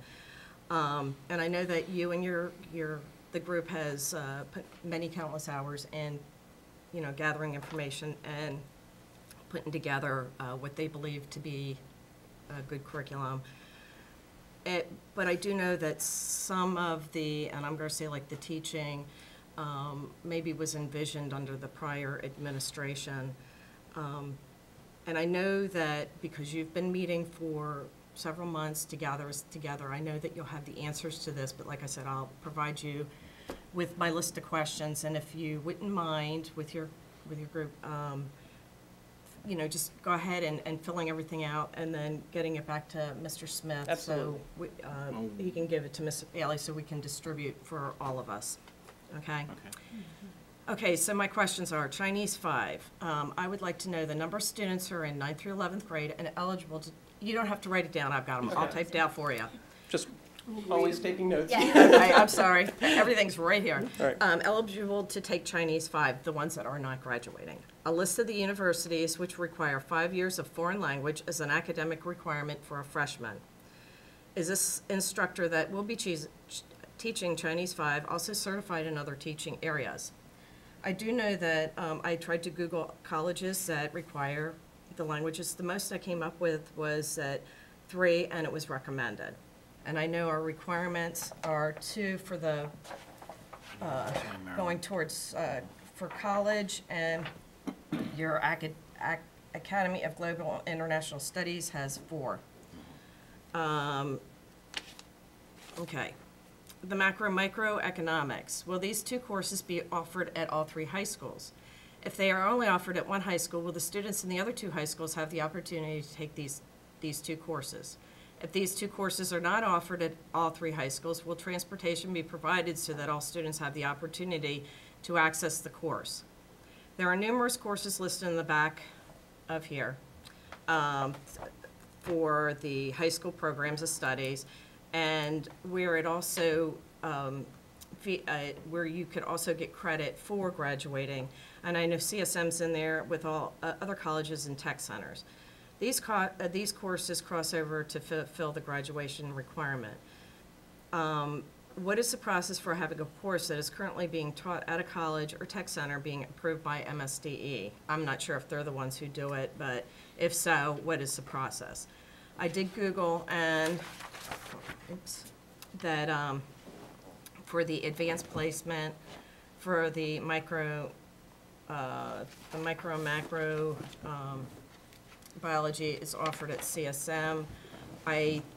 We have the Asian studies, and they don't even require the 5 years of language. I think that theirs was only 2 at St. Mary's College. And then, like I said, the macro-micro is offered at CSM, which we have a dual enrollment program, and also at St. Mary's College. So those are options for students. Let me see. Then, let's see, the Common Core Algebra 1 seminar. You did explain to me what the purpose was. I had, what is the purpose behind being currently enrolled in Algebra 1 and also in the seminar in Algebra, at the Algebra 1 seminar at the same time. When enrolling students in this course, who will determine the students who need the help and those who are looking for an easy A? Will this course require a teacher to be hired? If so, will a new teacher be hired in all 3 high schools or hire one who travels to all 3 schools? If it is determined that a teacher does not need to be hired and current staff will be teaching this course, will this teacher be losing their lunch or planning period? Will this change need to be cleared through the union? Why is a credit being offered for assistance or review of an algebra course? Okay. I guess I'll do this part last. Okay, teaching as a profession. At what high school will this course be held? Will be a teaching academy. If the thought behind the teaching academy is to have our own homegrown teachers, will the position of a HR teacher recruiter be eliminated? How many students will be enrolled in this course? How many teachers will need to be hired to provide instruction?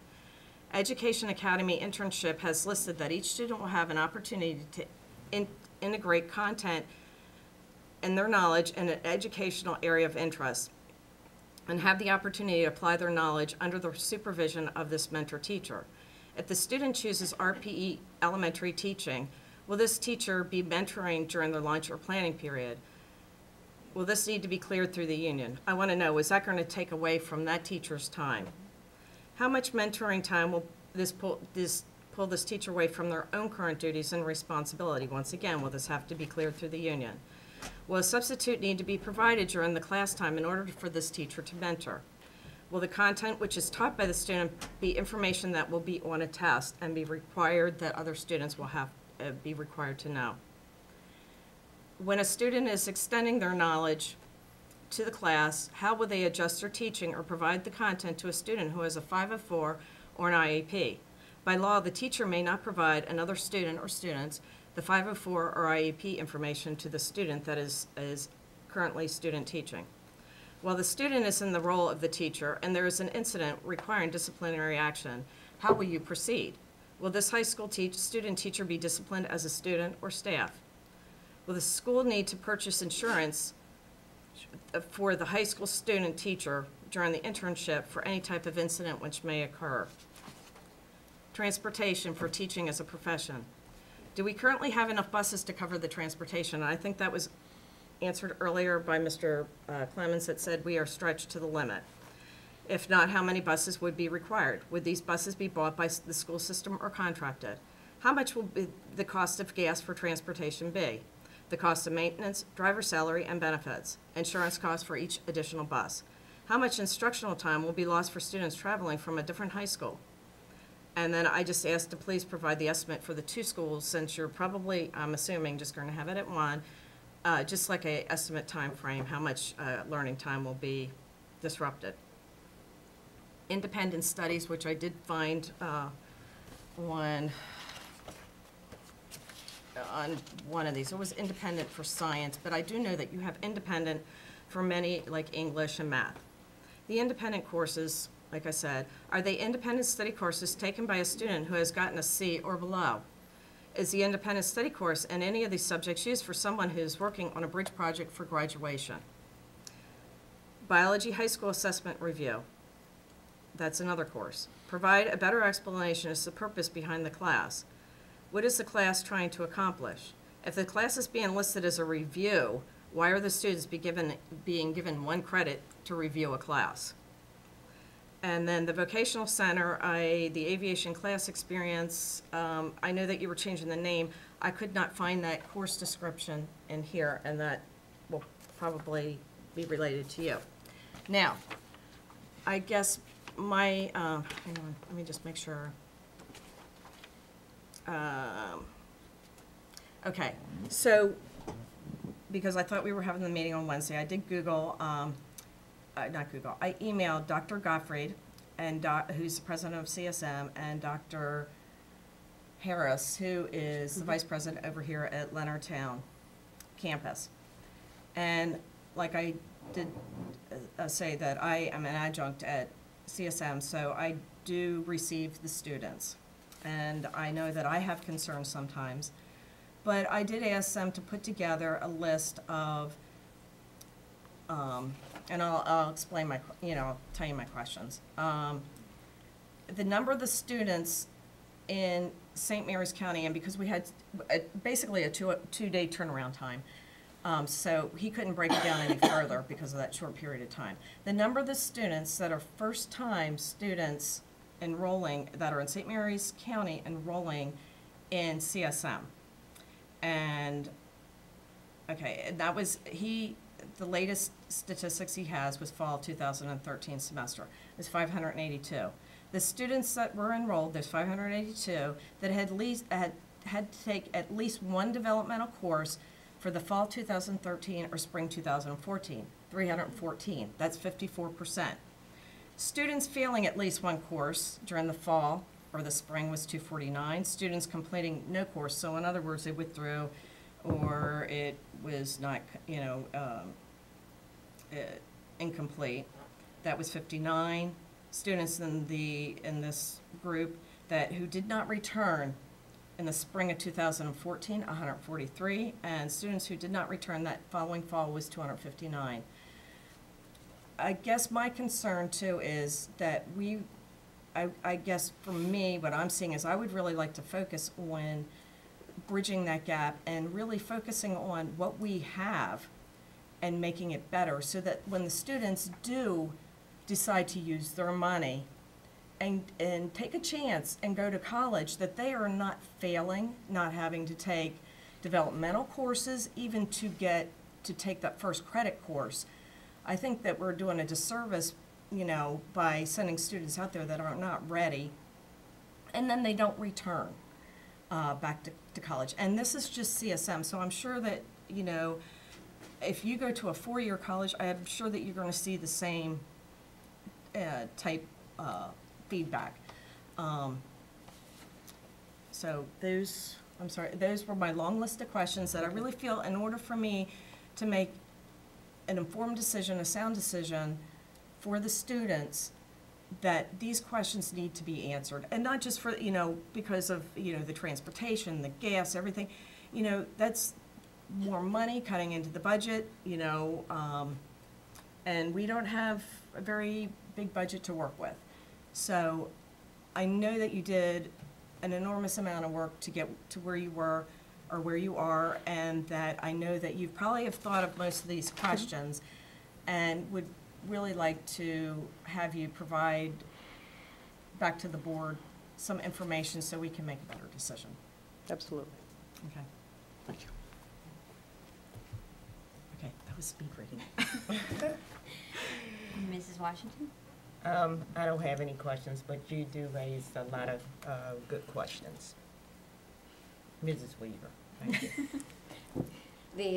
I also had the Teaching Academy on my list of questions, an idea of where it might be housed, if it was going to be just at one school, and were we going to have to hire additional staff for that.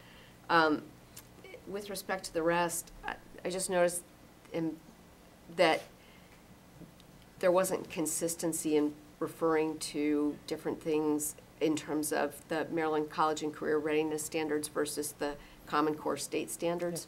And on the Algebra 1 seminar, I'm not sure calling it Common Core, the Algebra 1 seminar, I'm not sure that really speaks to what it is and why it is, and that maybe looking back at that title might be appropriate.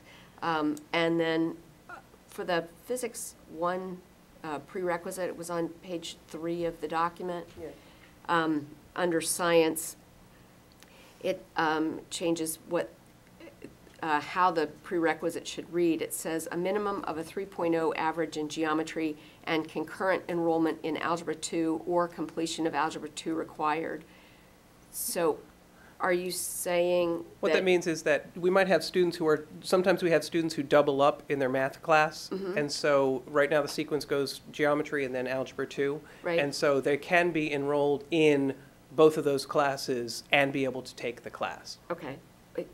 Or we else, can clean up the language so it's more clear. Right. Or else the fact that if they've completed Algebra 2, the presumption is that they've also completed geometry. Okay, that's what I was trying to understand. I think it may just be me being goofy. Right. I really, though, reading through the description for financial mathematics, really applaud that. I would love to see more students taking that, because it really speaks to how do you live in the world and understand what percentages really mean in the application to when you take out a loan, when you're impacted by credit card debt, that sort of thing. So thanks for that. That is greatly needed, I'll just say. I think that really answers my questions. I'll be interested to see what public comment is and how we go from there. And I'll be happy to provide the written responses, Mrs. Weaver and Ms. Allen, to those questions. Since both of you brought up the question about the Teacher Academy of Maryland, let me just clarify one piece. It's not an academy as we've defined academies here in St. Mary's County. The Teacher Academy of Maryland is a CTE completer pathway as defined by the state of Maryland. So it's what they have called it, whether we want to call it teaching as a profession or whatever. The course itself is a completer pathway, and all of our students have to complete either University System of Maryland completer pathway or a CTE completer pathway or both. And so this gives them an option to complete that. When we piloted the course, we actually see enrollment across all of our schools. So it could be something that is offered in multiple sites. Currently, I believe we have it fully enrolled at both Leonardtown and Chopticon. So there would be no transportation. It would be at the home high school. The other part about that course is that it is the certification required to teach it is more open than other content-specific classes because you just have to be a certified teacher, which all of our teachers are. So that would mean that we don't have new staff that we have to hire. We just have to, we're fitting it in within existing schedules. So there's no impact on a teacher's planning time. I do hear your questions about the internship. I will be happy to follow up on those too. There are several counties who have implemented it for years, and so we're going to learn from what they have done as well. So if that helps clarify some of the pieces it about does. that.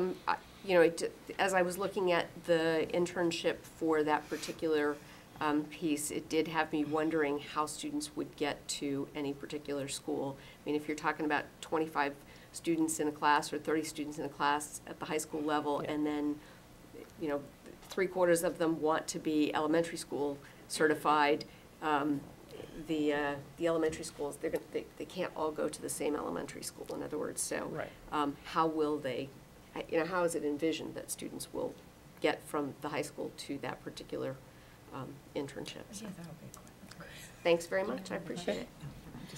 I have one comment, which is going to piggyback on Mrs. Allen again, the practical mathematics course about the real world. I had several questions about this over the summer. I'm not real crazy about the name, practical mathematics. I don't think it does it does the course content true justice as to what it entails. Yeah, they're changing it, I think, to financial mathematics. Okay. Yes.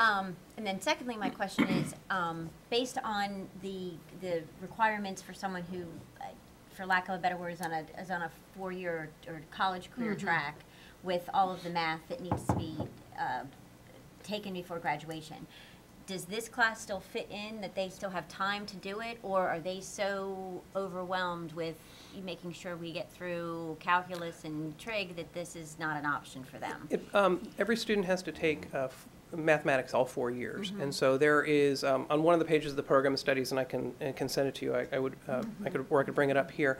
There is a massive map of how students can take mathematics. And so you could actually see, if they're taking this course, what are the 4 options they have for the next one, and then how would that lead to the next 4 classes that they have options to take too, so that you could actually see how a student can come in to take one and still be able to finish up what they need to complete. The current requirement is that every student has to go through Algebra 1 for the PARCC exam, but there's certainly taking 4 years of mathematics, they have options on their in their pathway to get there. Okay. Is that a course that could be taken as an online elective, so that they wouldn't necessarily have to do it during the school day? There is an organization that has this course. And what they've done is they've partnered with banks in various areas to make the online course available to students at no cost to the school system. And I had an interesting conversation with the young woman, and I have an idea about who among the banks here might be willing, based on a conversation I've had, to fund that if we aren't already. We actually currently have a program that's being funded by Community Bank of Southern Maryland, I believe, that is being implemented. It's actually being implemented through our economics units of our social studies classes. So they are, students are already taking that online course. Maybe that particular course. Right. And but as far as offering it as a high school credit class, we would have to go, Maryland State Department of Education has a strict approval process for courses that are offered for high school credit. They do have several math classes there. I can look to see, I'm not positive if this is one of them, but it's certainly something that we can look at, and you know, if we have the resources to develop the course ourselves, we can do that. But they very well might be something on the books for Maryland. Great, thank you. Okay. Any other questions? Just the last word. Thank you very much. I appreciate, and also have appreciated not being on the Program of Studies Committee this year. There are benefits. Keep in mind that every single year, all of our high schools build their master schedules from scratch, based completely on student interest. So any of these proposals, when we come forward with a proposal, it's based on children have expressed an interest in this particular course, and then we figure out into the framework how it fits and whether or not we can offer it. Even though it may be approved in the program of studies, if we don't have student interest, it doesn't run. If we don't have a teacher to teach it, it doesn't run. If we don't have the space in which to teach it, well, we get kind of creative, and sometimes we can find a solution. But more often than not, it doesn't run. A lot of these, I will tell you that with the Teacher Academy, this is this came to us out of our HR department, and in partnering with outside community groups such as the NAACP, and stating how important it is to have diversity in the educational ranks. We know that this isn't something that we can suddenly go out and say to a 20-year-old, be a teacher. If you turn to a 13-year-old and you say, you know, you seem to be really good at showing people how to do things, and encourage them, how fantastic a system would we be if we say, and oh, by the way, we have courses inside our school and outside of our school and at our community college and at our local college and university to help you along that way. Although perhaps proposed under a previous leader, I feel very strongly that this is something we should definitely be considering, and it's a great opportunity for partnership. So I look to the responses from Dr. Marr, as I always do. He can write a mean response. I mean a complete. Oh, okay. Not mean. No, not mean. Very polite. A complete, well-worded, articulate, eloquent even. But thank you very much for all that you've done, Dr. Marr, and please thanks back to the group. Everybody else said something, I guess I have to. Oh, go ahead. Say no, Marilyn, be quiet. Okay, what I was thinking of, and I've been involved in math arguments forever, the Bridge Project. Why did we have the Bridge Project? Because that was the only way you could get over, you know, you had to have a bridge. Aptly named. Okay, that's aptly named, and I can think of all the different iterations we've had in math and English and science and social studies. Down in my basement on the floor is a book on financial literacy, by the way. I should bring that one in. And that's the way education always will be. It'll never stop, and that's how we improve. We look at what's there, like Rita's done, and then we go back through it. The only thing I really got into a big argument about, oh no, that's a lie, was that credit was being given for how long you sat in your seat. Now, I said, no, you have to do something in that seat. And we agreed to that. But I have to say this, as I got a little older, a year maybe, I started thinking, well, maybe that's the only thing we can do for some of these kids. We didn't go and give them credit for sitting in their seats. But maybe if that's the only thing, or make it easier, find another way out. There's got to be another way. But you're right. We have to keep looking at it and playing with it. And Mr. Walsh, who was a supervisor. Charlie Walsh. Yeah, we all know him. And I don't think he's still teaching, is he? No, he's retired. He's retired. Anyway, he knew that there were lots of kids that he was teaching at CSM that, and here probably, that they needed help. And so many of my friends have told me, I don't see how those kids are graduating, Marilyn. They shouldn't be graduating. That's another question. I leave you with that question.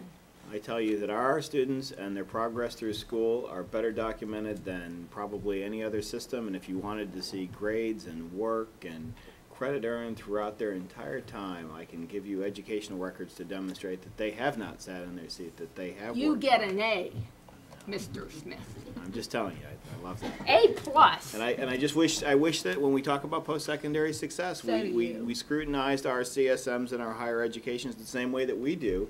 You wouldn't have me sitting here if I told you that we had a 50% graduation rate. Instead, we have one that well exceeds 90, and that's You know because what they we do say a lot about of things. figures. Some people have better figures than others. Figures, let's see, liars figure and figures lie, but that's just what they say. I know. You don't lie. You're like Wow. me. You're an honest engine, right? Okay, thank you Lovely. very much. Thank you, Dr. Marr. Yes, thank you. That was grueling. All right. Next on the agenda? Are we doing, we're going to next, or breaking. we're, What do you want to do? oh, you want to do the financial and then, That's what I thought. What are we okay, That's what I thought we were doing. got it. Let's let Mrs. McCourt go. Do the Right, financials let's and we'll at come least back. at least the initial report very quickly. Right. Yes. Absolutely. Because she's usually pretty She's concise. speedy. Oh, yes, our financial report, right? See how many little dots with black in them we have. We have one. Here's one. That was good reading. Very good. We have one. Huh? At least I had that happy. Okay. Oh, Lord, you wouldn't believe the time. There we go. Okay, so before you are the financial expenditure reports for December and revenue reports for December. So we're exactly halfway through the year, and everything is looking really good on both sides. On the expenditure side, out of our $194 million budget, we have encumbered or expended $178.6 million, representing 91% of our budget. Predominant portion of the encumbrances are associated with salaries. Of a particular concern that I wanted to continue to point out are with special education, the transfers line, and the transfers overage is as a result of the non-public placement. We'll continue to monitor that. However, at this point, we still have a budgetary amount available in the special education department in the amount of $324,000. On the revenue side, December is exactly at our halfway point. I'd like to point out that we're exactly at 50% for our county appropriations and exactly at 50% for our state appropriations for the primary appropriation line. So out of the $194.6 million budget, we've only recognized $100.3 million. So we're right on target. Are there any questions? Mrs. Crosby? No, that's fine, as long as we're right on target. Yes, ma'am. Just so we don't veer off 600,000 down the road. Did No, I no, have no. to say that? No. All right, I have no questions. Mrs. Washington? No questions, thank you. Thank you, though, Tammy. Mrs. No Allen? questions. Mr. Smith? Last year we Oh, did no it. question. Okay, thank you very much.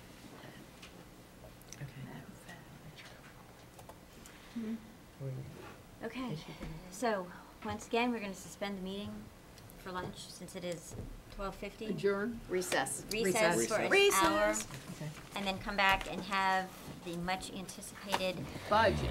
superintendent's recommended budget. Thank you. I need to get I will Reconvene at 10.